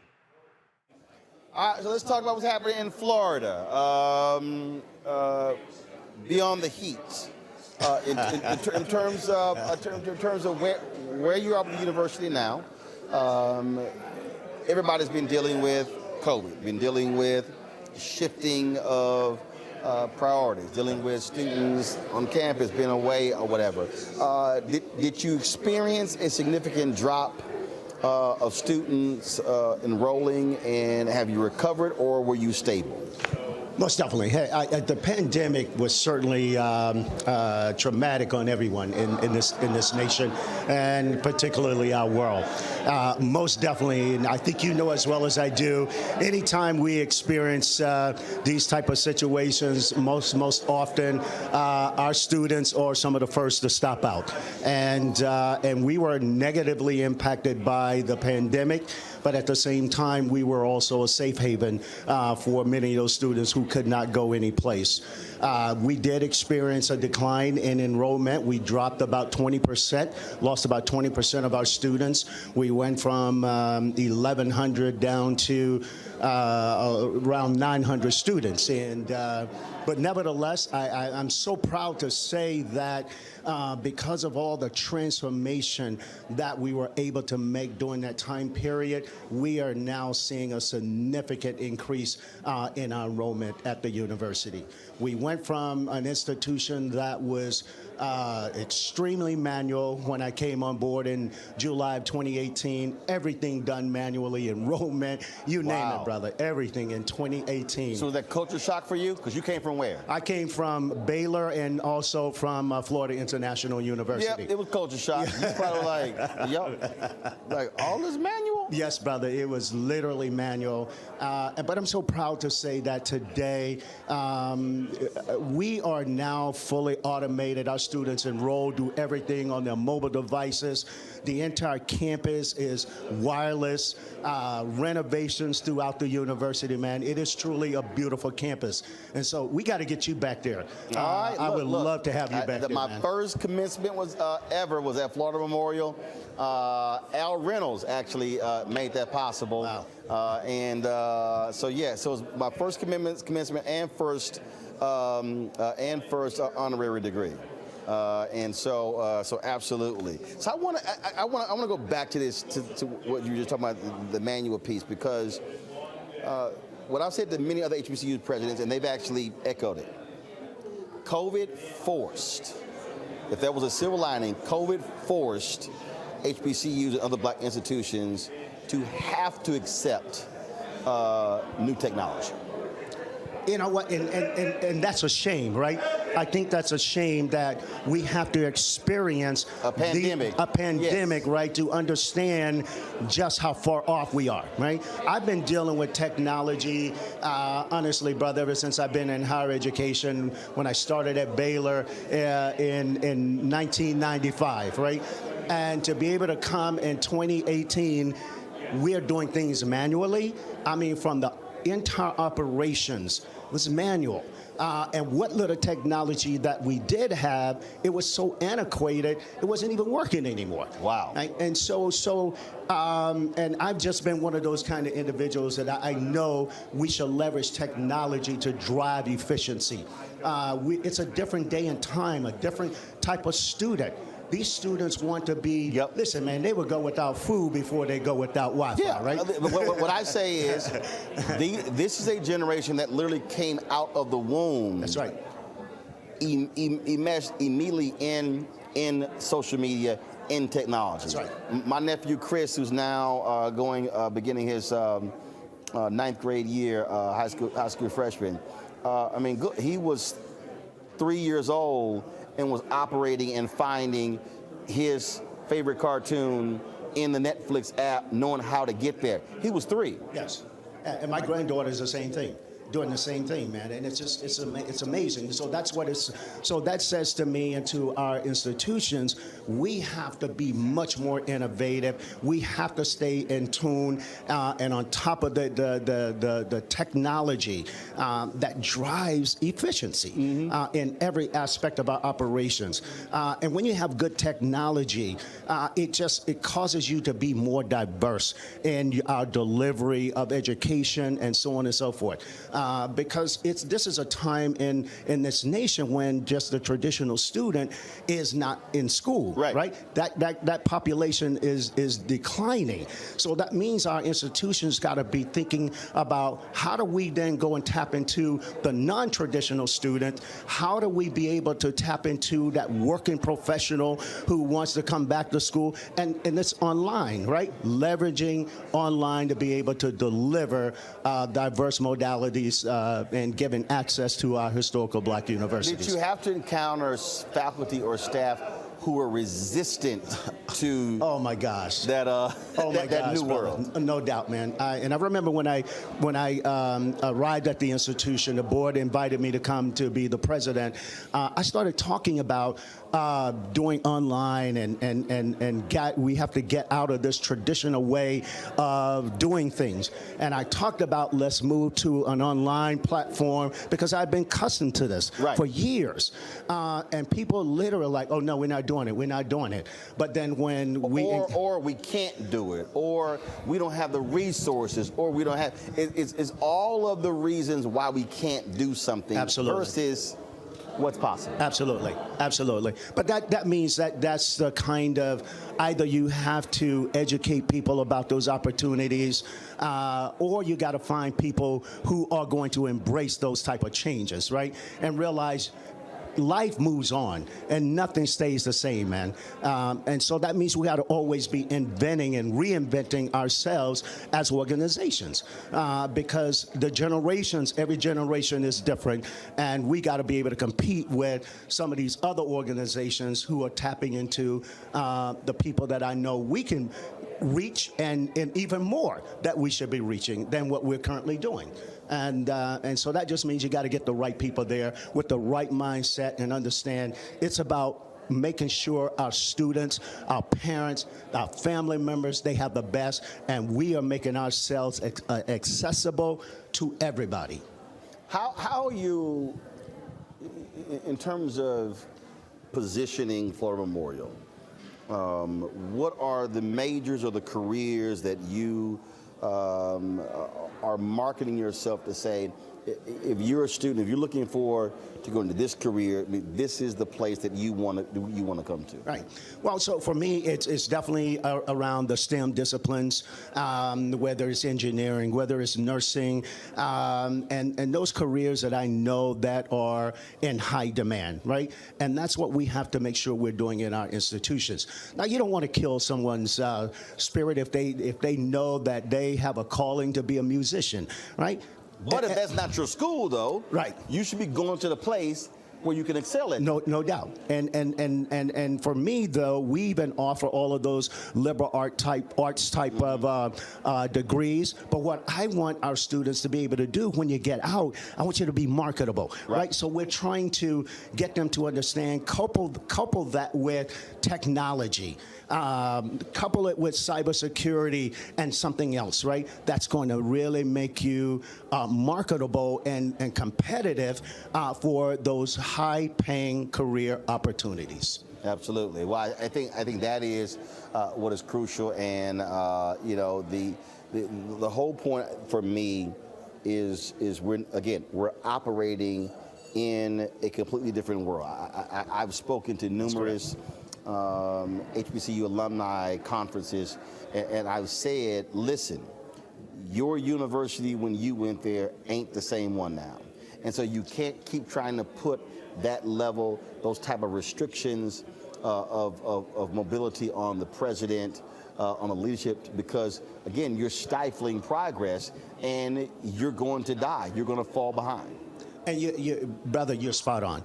I have to say that, and that's one of the things that we try to always say and educate our alums as well. We can't be living and operating vicariously, right? You graduated 15, 20, 30 years ago. It's a new day. This is 2022, and we got to think about the future. And that means you guys got to be thinking about and understanding how time changes, and we got to make sure that we are on top of these things as well. It does put a lot of pressure on us as presidents when you have individuals like that who just, well, I remember I had an experience in that old dorm, and that's where I fell in love and all those things, right? But they're antiquated. It's time for them to come down. It's time to do something different. It's time to build new facilities, because many of our students, they're growing up in households, in homes now, man, that are 6, 7 bedrooms and so on and so forth. They want the best amenities, and that's what we got to be able to do and bring to our students. And getting our alums going back, we got to get everybody understanding it's about collaboration. It's about working together to continue to elevate our institutions, man, and stop competing against each other. That's it. That's it. Well, look, I look forward to being back on the campus. I love Miami, and so I think y'all might want to create, you know, I was a scholar in residence at Fisk, last semester. So I think y'all might want to create something like that so I can spend a little more extra time in Miami. I love the idea, brother. I love the idea. I'm just saying, you know, because I ain't got no problem, you know, teaching a class and then gonna play golf. So, and you know, in Florida, we have some of the best golf courses. I know. Trust me. Trust me. I know. I'll be happy to get you on some of those courses too, man. Hey, I love it. So, congratulations and good luck with it, Frat. Thank you, brother. Appreciate you, Frat. Thanks a lot. All right. Hey, as they say, ask not, receive not, right, Jeff? Look, I'm just saying. I say make it happen. Yes, sir. Claim it. Also, some other HBCU news. Charles Barkley has donated $1 million to Spelman. He was impressed with the education that his business partner, daughter, was receiving. His name was John Hudson. And so he donated $1 million to Spelman. Again, his business partner, daughter Jordan Hudson, is going to be a sophomore. It's going to be serving as the class president. And so Charles said, John's been a great mentor, a great friend, and a great business partner. I was ready to do another HBCU and with his daughter doing great things at Spelman. So I told him, why not there? That's certainly good news there, Julian. But one of the things that we're seeing, and then we talk about this all the time, you have the haves and the have-nots. You see the Spelmans of the world that receive these type of donations, but there are so many other smaller HBCUs, whether it's Bennett, whether it's Rust, whether it's Tougaloo, and others that also are trying to grow and prosper, but they're simply not located in the major cities and don't get all the attention and the press. Well, I would encourage our superstars who are being so generous with their resources to consider some of these colleges, to learn a little bit more about them, or to have their philanthropic leaders learn a bit more about them, about who went to these colleges. What did they do? Did they know at Bennett College, for example, that Dr. Martin Luther King in 1957 spoke that only the president there, Willoughby Player, first woman president of an HBCU, had Dr. King there? He would have gone to A&T. They wanted him to go to A&T, but A&T was a state school. And because it was a state school, the legislature threatened the president, told him that they cut their funding if they had Dr. King.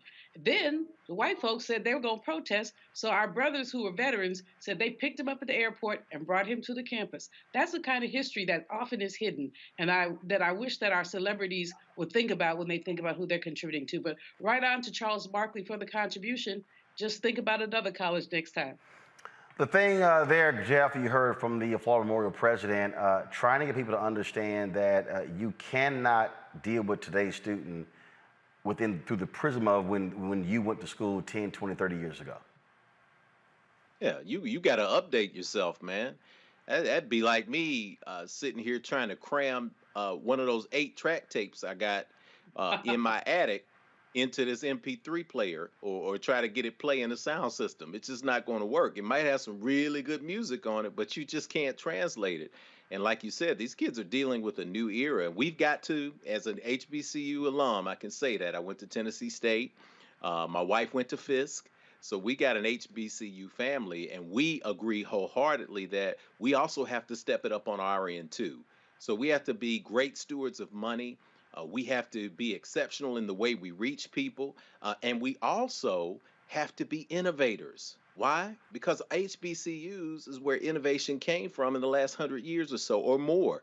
So we have to be bold. HBCUs have to step out there. They have to name what they want. They have to claim what they want. They have to offer such an exceptional product that people will have no choice but to choose to bring it on home. So I'm glad that you demonstrated what it takes. That's speaking what you want into existence, and you're going to be touring all of these HBCUs. I don't know if you have enough time to be artists in residence for all of them, college residents, but those are innovative things. Those are things that people didn't do at HBCUs even 30 years ago. When I was in school, we didn't have scholars in residence. We didn't have people who were having practical life experiences come to the campus on a regular basis and say, I know what you had read in the book, but this is how it operates in real life. So we're seeing a rebirth of that, and I'm glad that we are standing in a space where we're going to see HBCUs just spring back to life and continue to bring in money like this. Nola. You know, so I had the amazing pleasure of growing up on Xavier's campus in New Orleans. My dad worked there as an engineer. And, every single summer, it was either Chem Star or Bio Star, whatever sort of STAR program was going on when I was in elementary school. I was at Xavier. And to the point of contributing to some of the lesser known celebrated HBCUs, although in a New Orleans context, there is no other HBCU but Xavier. I just want to say, in terms of STEM, this is something that Xavier does really, really, really well. And also it's where I got my research bug. Growing up on a college campus, it just kind of like opens your mind up to the world. And I owe everything, as a Black academic in political science and international relations, a space where you do not see a lot of people that look like me. It is because of growing up on a very proud Black campus. And I wish that I could have gone to Xavier. My dad his heart is still healing over that. But, it's a school that I know for a fact, many of my friends to this day are successful because of growing up on that campus and attending the programs from elementary school, high school, through college to their master's and, beyond, and they are thriving in the world today. So I am all about HBCU life in a different kind of way. I'm more of a cultural product of an HBCU, not necessarily the kind of practical product of an HBCU, but I'm here for it. And I think that to the naysayers that like to say that having Black universities in this context and all these different things, isn't that racist?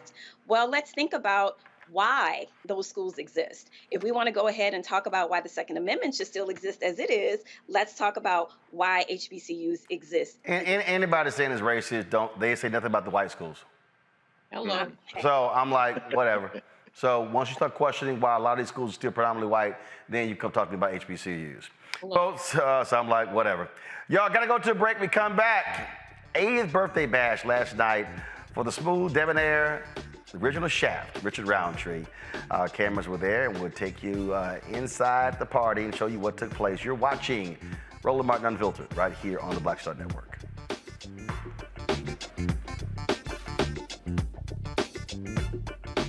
Pull up a chair, take your seat.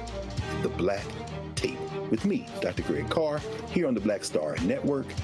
Every week, we'll take a deeper dive into the world we're living in. Join the conversation only on the Black Star Network. Hi, I'm Israel Houghton with Israel, a New Breed. What's up, what's up? I'm Dr. Ricky Dillard, the choir master. Hey, yo, Peace World, what's going on? It's the Love King of R&B, Raheem Devon, and you're watching Roland Martin Unfiltered.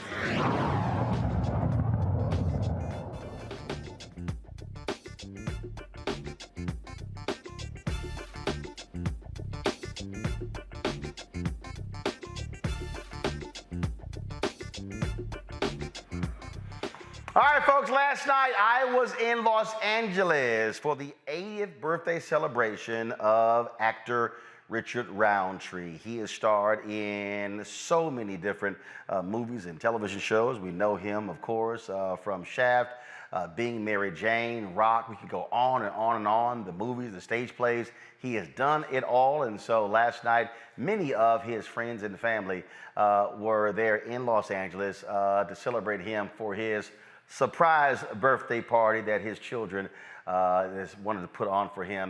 Our cameras were there. We also live streamed the event. So here's some of what took place last night.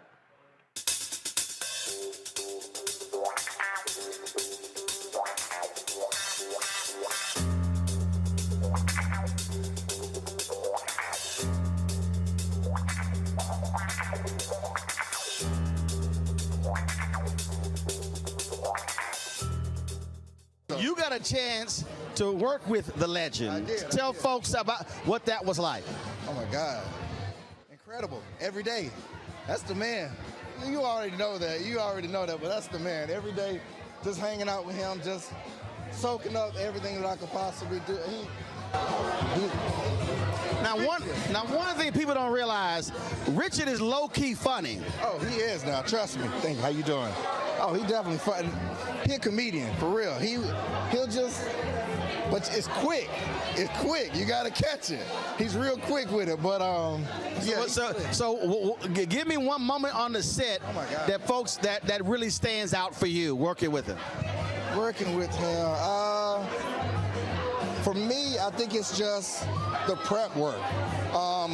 We were staying in the same hotel, so I'd come downstairs and I'd see him in the patio, out there, smoking a cigar, drinking his gentleman jack, going over his lines, and I'd just come in front of him and just sit down, and they'd be like, oh.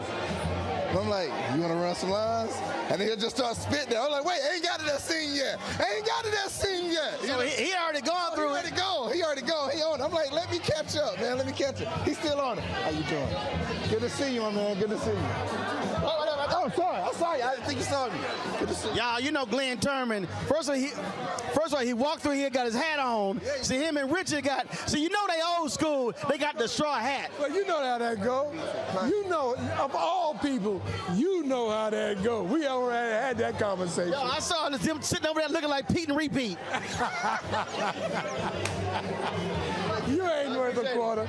I'll see you, baby. So Richard, here's the deal. I wasn't supposed to be here working. I was supposed to be here attending the party. Then Bill hits me up, said, hey, Richard wants this thing live streamed. A lot of his relatives couldn't make it. So I was like, I was on the plane. I didn't bring my equipment. We had to call somebody. So I said, fine, Richard, for you, I work for free. Now, y'all know I don't work for free. That's love. You ain't lying. I don't work for free. That's above and beyond the call of duty. Precisely. But folk who don't know, y'all go way back. We do. We go way back, me and Richard. We go back to the early 70s, when we was doing films back in the day. But Richard is the only man I know that every time he walk into a room, his own theme song precedes him.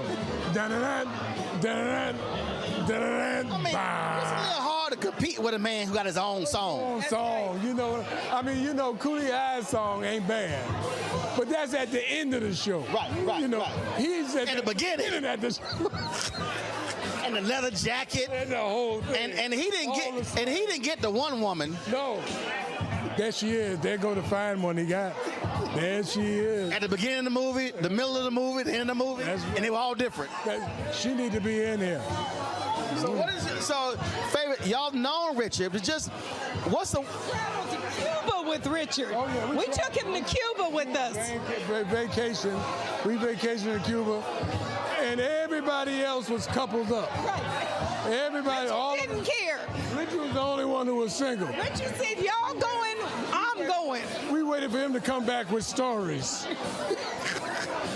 I ain't gonna go no further than that. Well, look, it is great to be here. We're going to have a great night. And so I'm sure there are going to be a lot more stories being told. Most of them likely not PG-13. You got that right. We know Richard. 50 years. 50 years. We've been good friends for 50 years. Yeah. So tell us your funniest, craziest, wildest Richard Roundtree story/memory. Okay, I had this big crush on Richard once, okay? And so I thought, okay, we're all going to go to this party and whatnot. All right, I'm going to catch his eye then. And he saw Frida Payne, and that was it. So wait a minute. Okay, so you were going to this party. No, I wasn't throwing it. We were all at a party. Y'all were all at a party. And Richard was there, and you were thinking about that Frankie Beverly song, that look in your eye. And you were trying to connect. That's right. And so you at the party looking all cute and fine, and Frida Payne looking all cute and fine, and well. That was it. Frida went home with Richard. Well, I don't know about that. No, I already talked to her. Yeah. Right. Okay. She said, me and Richard. I said, we know what that mean. No, so we've been friends. As a matter of fact, Richard is responsible for me becoming an actor. How so? Well, I had a terrible stutter, and so he convinced me to go to the Negro Ensemble Company, and I did. And I got in, and so then when I heard that Gordon Jr. was going to do a new movie, I ran into Richard, and Richard set up the appointment, the audition, and the rest is history. Wow. Yeah. That's awesome. Yes, and we got a chance to like play husband and wife in a pilot series called Firehouse and different things, you know. But well, y'all go back 50 years. We are close friends. Well, it is great to be here to celebrate his 80th birthday. He's looking good, looking clean. You're looking fabulous as well. Frida says she turns 80 in September. And I say, look, black don't crack. Well, let me tell you about how much I admire you, okay? Any issue that we have, you go to the heart of it, you know, and it's such a pleasure to like watch you. You don't care, you know, nothing is political, you know, with your motivation. You know what? You really care about us, and so you're one of my heroes. Well, I certainly appreciate it. I want you to know that. I appreciate it. I'm gonna keep giving them hell. Hey, listen, and I'll keep praying for you. I appreciate it. I'll take them. I be Thelma Hopkins, and I work with Richard on Family Reunion. I play Maybelle. Now, you were telling me when y'all first met. Well, I didn't actually. Oh, okay. I didn't actually get to meet him first. First, I flew to California to do a little album called Shaft with Gordon Parks. So I got to sing on that. And then when I did meet Richard, I told him to look at the cover. And if he saw a little girl with bucky teeth and a bad Diana Ross wig, that's me. So if you have it, you can blackmail me with it. But I'm just so honored to be here to wish Richard a happy 80th birthday. I swear he told me he was 74. No. Lying. He 80. But he a fine 80, I gotta say it.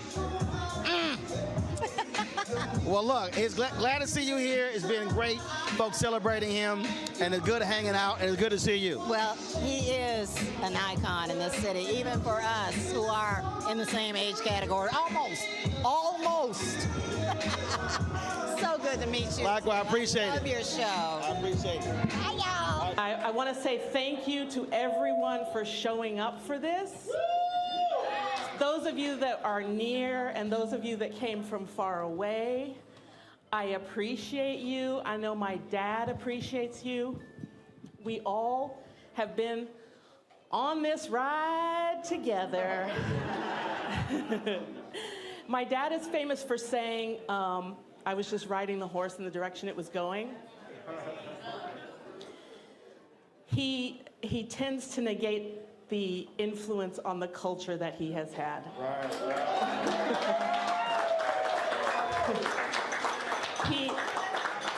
His life has been of the more extraordinary than the average life, and we're here to celebrate that life this evening, and I so appreciate that you guys have all shown up for this. It means a lot. It means that he has had an impact on all of us together and the culture, and I just want to say publicly here and now, I love you, Dad.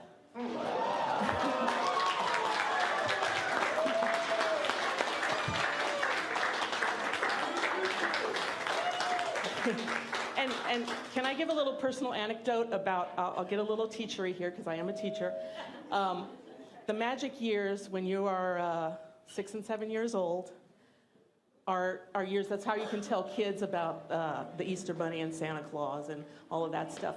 Imagine, as a child when I was 6 or 7 years old, seeing my father on the big screen. When Shaft came out, that's how old I was. I was in the magic years of development, so it left a lasting impression on me. My dad, for me, will always be magical. Because of the impact and the age I was. I don't think my siblings have that same, my age and that event at the same time combined to make quite an impression. Let me try that. Thank you. Love you, Dad, and I'm done. Thank you for all showing up. I'm going to hand the mic to this gentleman.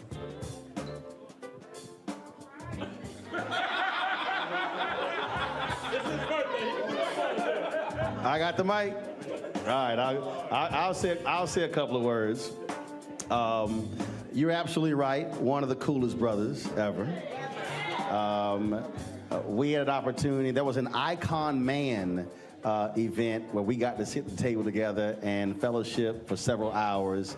Have always loved him from afar. Then we had this great one-on-one interview.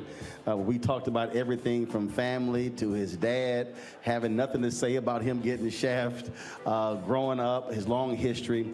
As a black man, I've always used my platforms to affirm brothers. This is no disrespect to sisters, but typically when you see brothers on the air, they're praising their mothers. And very rarely do you see black men affirming other black men through television. And so the reality is what Richard has done through all of his various roles, whether we're talking about Shaft and then, of course, other television shows and movies, he has always represented the finest of black manhood. And so when you saw him on the screen, trust me, young men were watching him do his thing. And for those brothers who did not have brothers in their lives, that is important. Those movies and TV shows will be here forever.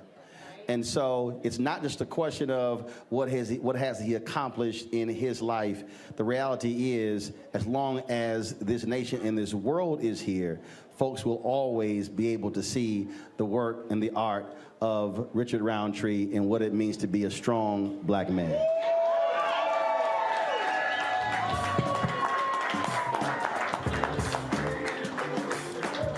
Man, great night. How do you feel? Roland, as I said earlier, reaching the age of 80, I had no concept of that to begin with. But I'm a very private person, and my oldest daughter, who has never asked me for anything, came out from Illinois, and I found out that the reason that she came out was she wanted to throw me a surprise birthday party. What? Now, normally the surprise birthday party, you don't know about it. Right. But she kind of needed you to tell who to invite. Exactly. She said, I don't know who you want to invite. I don't know what facility you would like to have it at. That's when I turned it over to Bill Hammond. And we've known each other for a long, long time. And I know he's the best black man in this town to throw an event. Well, look, I was honored when she called me, left me a voicemail, and she said, I want to invite you to my dad's birthday party. And I tell people all the time, I don't expect things. People don't have to invite me to anything. And so when she called me, I said, I will be there. So when I saw you in New Orleans and you asked me, I said, don't worry, I will be there. I'm going back to New Orleans in the morning. We finish the job. And man, I'm so happy to see you here. And the words you spoke. My brother, I appreciate it, my brother. You the man. We love you dearly, baby. Happy birthday. Thank you. All right, Roland. That's it, y'all. And here's the deal. Richard wanted this because a lot of his family members couldn't fly east. So when Bill called me, I was in the air. Bill said, Richard want to do this. He was like, how to do it? I'm like, I got this. Don't worry about it. So that's how they can see it. It'll be saved. We're going to restream it, and so folks can celebrate your lives. Richard, I appreciate it, baby. All right, y'all, so we talked to other people. Ben Vereen arrived a little bit later, and I had a chance to catch up with Ben Vereen. He was the icon before icon was a word, okay? Richard and I did Roots together. I'll never forget, I always tell a story, when he had to bow down and grovel, the man said, you're gonna ask Shaft to grovel, you out of your mind. And he turned to the producer and he said, you got one take. And he did it, and everybody said, okay, good night. That's Richard. Richard is one of the, how can I say this? It's forerunners in our lives. Not only Shaft, he's a great man. I love you. Got it. Folks, y'all might know this next person, Art Evans. He starred in A Soldier's Story. An artist known Richard for more than 50 years.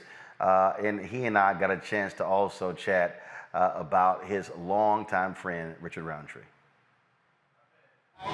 We've known each other back in New York. One day I was in New York doing gymnastics and he was riding a bike. I stopped because I saw him in his latest movie and he was fabulous as always. And we became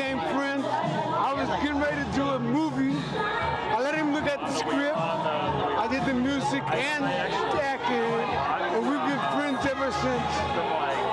What makes him so special, so unique? Well, whenever you talk to him, you notice that it's not always about him. He has a wonderful way of engaging you about in the conversation. And he speaks low and quiet, but he speaks honestly and directly at you. And we became friends after that. We've been friends ever since. He's also probably do a lot. Yes, he is. That's combined with 2 wheels. Yes, he is. I'm sorry I don't have any witty comments to make. I've heard him before. We all good? So we got it. So just your final thoughts on Richard Ford's 80th birthday. Pardon? Just your final thoughts about Richard Ford's 80th birthday. Simply, happy birthday. I'm glad to be here, and I'm glad to be able to wish you a happy birthday on your 80th, even though I was March 27th. It was my 80th. All right then. Good to see you, brother. Thank you. All right. Jeff Carr, it's always something when we get to meet, honor, celebrate our icons. Dondre Whitfield and I were talking, and we interviewed him as well. Y'all can see the interview in the live stream. We may try to pull it up. Well, one of the things we said is that anytime you're in the presence of cats like Richard Roundtree or Harry Belafonte, whether it was Diane Nash or Fred Gray, we can go on and on and on. You just want to soak up as many opportunities as possible to hear from them, to hear their reflections, what they went through, what they experienced. And I tell people this all the time. I tell young folks this all the time. Never ever walk into a room where you have our greats and you don't make an effort to make your way to them, because they're not always going to be with us. I'm, when I go to National Association of Black Journalists in Las Vegas, when they'll be honoring us in August, our Hall of Fame class of 2022. I'm the youngest living member ever, inducted in 2021. But when I was a student, I would always seek out our founders and want to talk to them and listen to them and get advice from them. And it's always amazing to me when I see folks, whether it's Reverend Jackson, whether it's Bernard Lafayette, and others, I'll see them places and I'll see folks just walk right past them not knowing who is in their midst. And so I just tell folks all the time, I don't care what it is, you take the time to be able to fellowship with them again, because you want that moment, because there's no guarantee you ever get it again. You're absolutely right, man. It's so joyful to see brothers who age gracefully and age well. And I want to encourage people around the world who are watching this program, everybody in your studio, all of the panelists, to join me in the call and response recognition from the gospel according to Brother Isaac Hayes, and say, that Shaft is a bad mother. Shut your mouth. I'm talking about Shaft. So when we talk about this, I don't know if Ernest Tideman knew when his blockbuster novel came out in 1970, that in 1971, Gordon Parks was going to create this icon called Shaft. We have these memories around what we call in history the first black action hero of that era. We think about that music that Isaac Hayes put together, a 4-minute and 39-second piece of music that starts out with just those cymbals that you heard. And then the bass comes in. Then the keys join. Then the horns come in, and it builds. 2 minutes and 56 seconds into it, you hear the lyrics. Not 30 seconds in, not 8 bars. You hear 2 minutes and 56 seconds of the groove before you hear that voice coming in, depending on the mix. Who is the man who would risk his neck for his brother, man? Shout. Can you dig it? And so you have this understanding of, can you dig it? This is a space of self-pride. This is a culmination of a lot of work that told a lot of stories. And when we look at not just Shaft, who became an icon, but Richard Roundtree, we got to go back to his beginnings. One of the reasons why people say, well, Shaft is so smooth, Richard Roundtree is so good, he looks so cool, he looks so good. He started out as a model. In 1963, he was modeling with the Ebony Fashion Fair. In fact, Some of your old folks in can fact, remember that. in fact, his modeling partner was there last night, and she actually spoke. Again, folks, if y'all want to see the actual full live stream, actually go to the Black Star Network app. You can actually see it.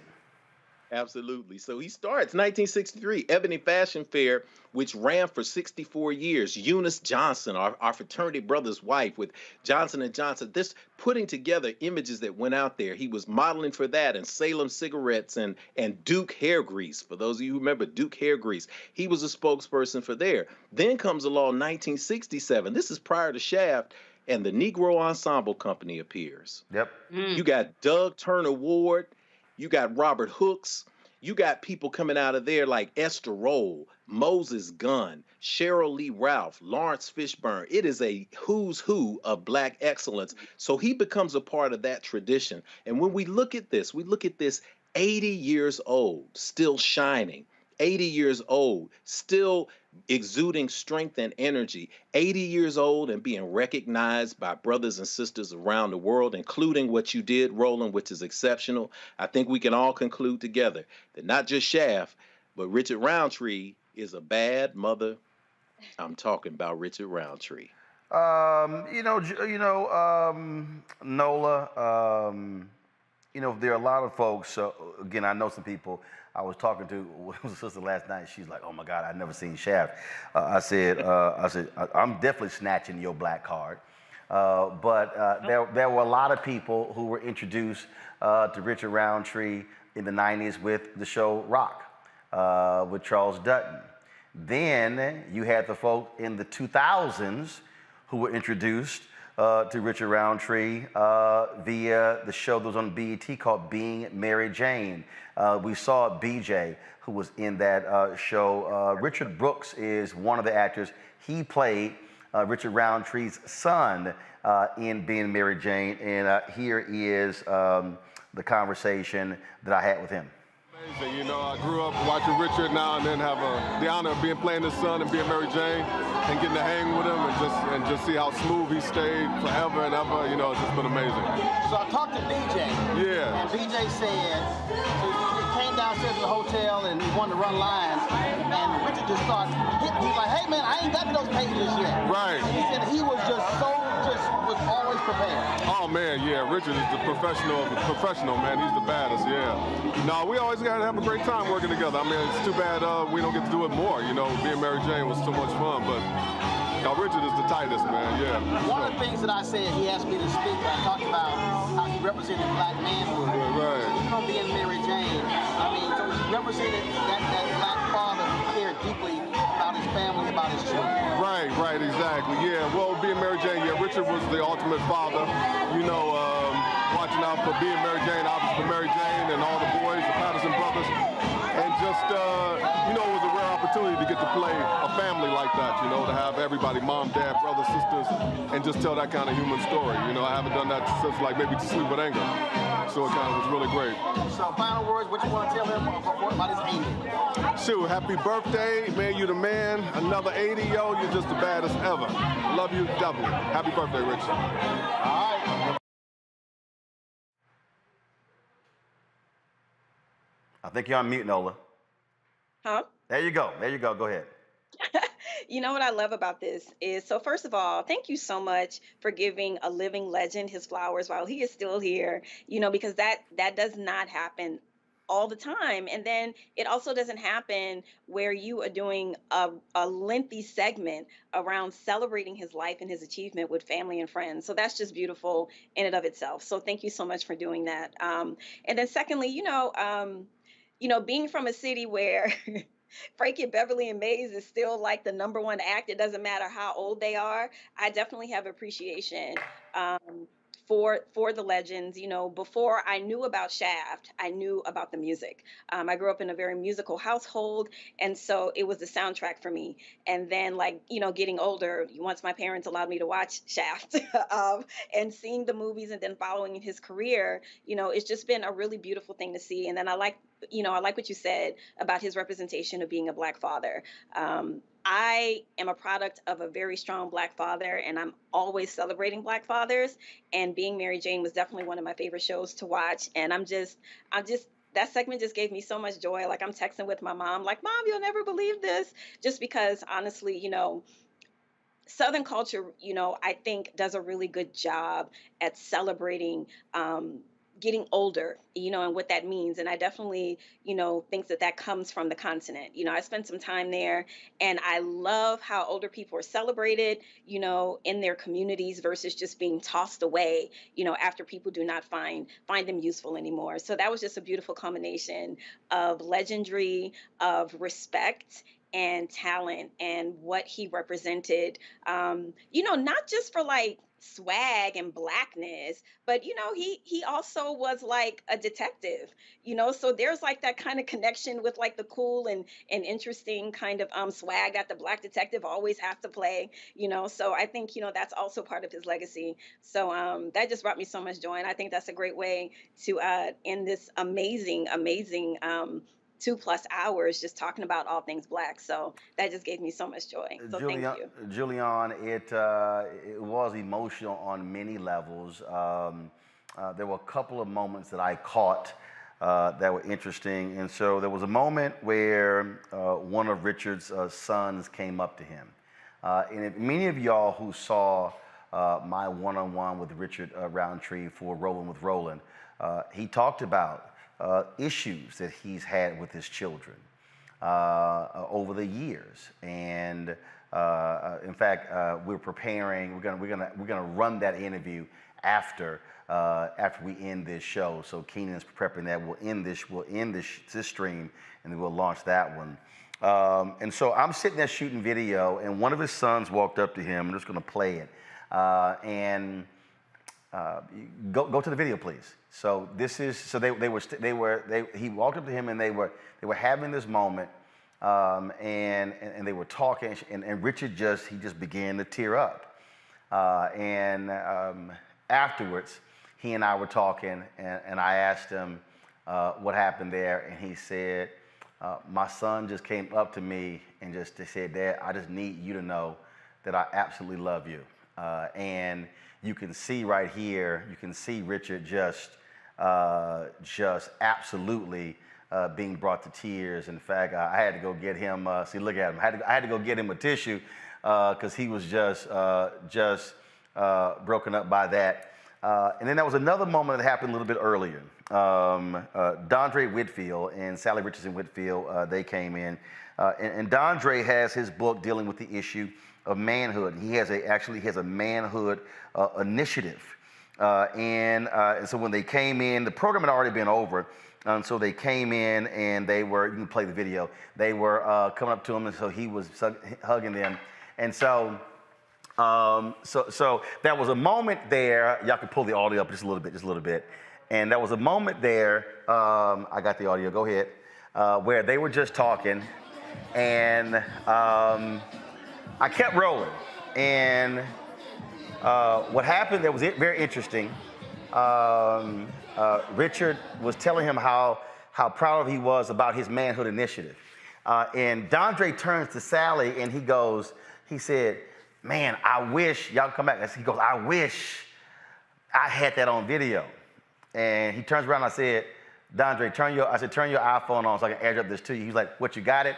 Now, y'all need to understand, I play in the golf tournaments of George Lopez, Hit the Entertainer, Jeffrey Osborne, and I see Dondre, and they're always joking with me, Julian, about me always having my cameras. They always are like, Roland, you always got cameras. Every time we turn around, in fact, we were in Essence, Chris Spencer was hooking up, me meeting Kevin Hart. He's like, man, don't bring them damn cameras. So they always talking about the cameras. But they always end up saying, man, can you give me a copy of that video? And I keep telling them, I said, see, that's what happens when you always have the camera rolling. You capture moments. And the thing that was interesting watching last night, watching how so many, now you had the sisters who kept talking about how fine and smooth Richard was, but you had so many brothers who were talking about what Richard represented in terms of Black masculinity on the screen. And there were just so many of those emotional moments. And Richard literally was just blown away by all the love and affection that was in that room last night. I was blown away watching it. That was just amazing. First of all, I had the biggest crush back in the day on Richard Roundtree in that black leather coat. I think that was freshman year, and I think we must have seen that movie 3 or 4 times because the bunch of sisters, we just really love it. Let's go back and see Shaft. Like, don't you want to see anything else? Nope. Let's go back and see Shaft. But it would, he is a bad mammer, you know what? And the movie was a bad mammer, and as Jeff, as either a frustrated musician or something, but laying out the 2 minutes of all the sound effects and everything else, that was nice, my brother. I really enjoyed that. But you got to remember the whole thing, and then of course Isaac Hayes. But what more than just Roland, you said something that's so important. That Reverend Jackson just had his Rainbow Push convention about 3 weeks ago. Mm-hmm. And it was very interesting to, as you say, some people glom toward him, want to spend a minute with him, just want to touch his hand. And then you have a lot of other younger people, they don't know who Reverend Jesse Jackson is. They don't know how he's made a difference in their lives. And so one of the things you said is when you're around these elders, I don't care who you are, how hired, how you are, take a minute just to speak to them because it means something to them. I cherish the times that I had with Dr. Dorothy Irene Height. Now we fussed a lot, but I cherish the times, and sometimes she'd tell you these little anecdotes that you wouldn't hear unless you've taken the time. And so, Sister Nola is right. On the continent, our age is revered. Here, we're throwaway. But beyond that, I'm almost speechless thinking about that, Roland, how very blessed you are to have been there, but also to move in these circles and to see these Black people who are doing so well and making us all so proud. And yeah, those brothers were all fine. I may be a little old, but I ain't too old to appreciate, fineness. I really am not. So folks, the story was true. Literally, look, normally I always got my gear with me. I completely scaled down. I had just had my iPhone 13 Pro Max. I didn't bring any of my other stuff because literally I flew in Saturday. The party was Sunday. It was 6 to midnight. I was on an 8:18 a.m. flight to fly back here to host the show. Landed here at 4:14 and drove straight in. And so I'm in the air Saturday, and Bill Hammond with Hammond Entertainment, he put the whole thing together. So Bill, I get a text message. I'm in the air. Hey, Roland, Richard really wants this thing live stream. And he said, look, this is what you do. I was like, well, damn, Bill, why didn't you text me last night? I would have brought my live view unit with me and we just could have got a camera crew. So I hit up Henry. I was like, hey man, we got to find somebody who has a live view. We can live stream this whole deal. And luckily we found somebody, we got it going. And I hit Bill back. I said, Bill, we got it. Don't worry about it. And I told Richard, I said, only you, Richard, could I be invited to your birthday party and work for free. I said, only you. And so we hooked it up, and I said we're going to get the interviews because there were a number of his family members who could not fly back from the East Coast due to COVID. And so by live streaming it, it was able to do so. And folks who are watching, if y'all want to understand why I created Roland Martin Unfiltered and why I created Black Star Network, it is for moments like this here. Nola said it when she talked about this amount of time. Y'all know how I feel. I was not interested in asking some white producer at a network, and let's just be clear, very few Black people, hey, can we give some time to celebrate Richard Roundtree? Y'all remember when Cicely Tyson died? She barely got any mention on the networks, and she was 96 years old, the great Cicely Tyson. We did a more than 2-hour tribute to Cicely Tyson. And this is precisely it. Being able to own a show and own a network where, yeah, we can live stream it and I don't have to ask anybody, that's why we created this. The ability to have these stories and be able to have this and share these stories, and all of the people who were there last night. The great Jim Brown was there. I told you, one of the early Ebony Fashion Fair models, my man Arnold right there, who does all the celebrity events. Again, Sheila Frazier, Frida Payne, the great Frida Payne was in the room as well. Billy Davis Jr. and Marilyn McCoo, you saw them earlier. All of these type of people were there, and y'all, that's right there, Jeff. That's one of the models. You have to pull the audio up. She talked about it. She was one of the Ebony Fashion Fair models with Richard Roundtree. And so Beverly Todd, we showed her earlier. And so, y'all, this is why Black-owned media matters. When you watch this show, you're watching the visual representation of Ebony and Jet. You're watching when Ebony came out every single month and Jet came out every single week covering these different events. It was stuff that was in Jet and Ebony you were not seeing in Time. You were not seeing in Life magazine. You were not seeing in Newsweek. And then, of course, when People magazine came along, you were not seeing that. And so I love my haters when they start talking trash and, oh, you don't care about black people. And I go, well, what you doing? What voices are you offering? This was Nola's first opportunity on the show. Reese Colbert hit us up and said, man, I got somebody, Roland, I know you like having new panelists. I got somebody. Y'all, this is why this was created, because here's the deal. And I'm telling y'all right now what's going to happen. Nola said her expertise is in national security. I'm telling y'all right now, in 2 or 3 months, don't be shocked if all of a sudden you see Nola pop up on MSNBC or CNN. Because they watch. Indeed. No. But regularly, they gonna talk about, trust me, they gonna be hitting you on like, see, we talking about contracts, Nola. Follow me here, Nola. There's a whole bunch of folk that come through who they like, oh damn, we need to put them on a more regular basis. Ebony Hilton was on here a lot, and then all of a sudden, NBC signed her to a contributor deal after all the stuff with COVID. So the point I'm making there, by creating platforms for people to be able to speak and talk and share their expertise, that's the whole point of this, and be able to tell these stories. And so that's why when I am trying to get our people to understand why we have to support our own, why we must download the app, why we must also give, because, y'all, this is about us.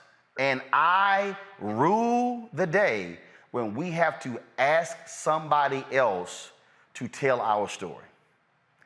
We should never be in a position where we're begging someone, can y'all please do 30 seconds on Richard Roundtree? Can y'all please give Cicely Tyson a minute of coverage? No, I'd rather say we're gonna do 15, 20, 30, 45 minutes. And again, because I already did a 1-hour interview with him, I made the call while we were talking. Hey, Keenan, pull the interview up. We're going to stream the interview with him, that 1-hour interview, right after the show.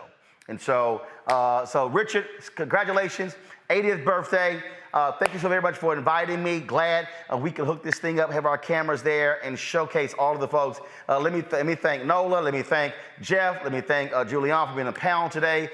We went a little long today, but we were supposed to do also some of our Essence Fest stuff. I'm going to have that tomorrow in the second hour of the show. We got some fantastic stuff to show you there as well. Again, this is why we do what we do, because we keep it black, keep it real. And again, I ain't got to ask nobody, because I own this shit.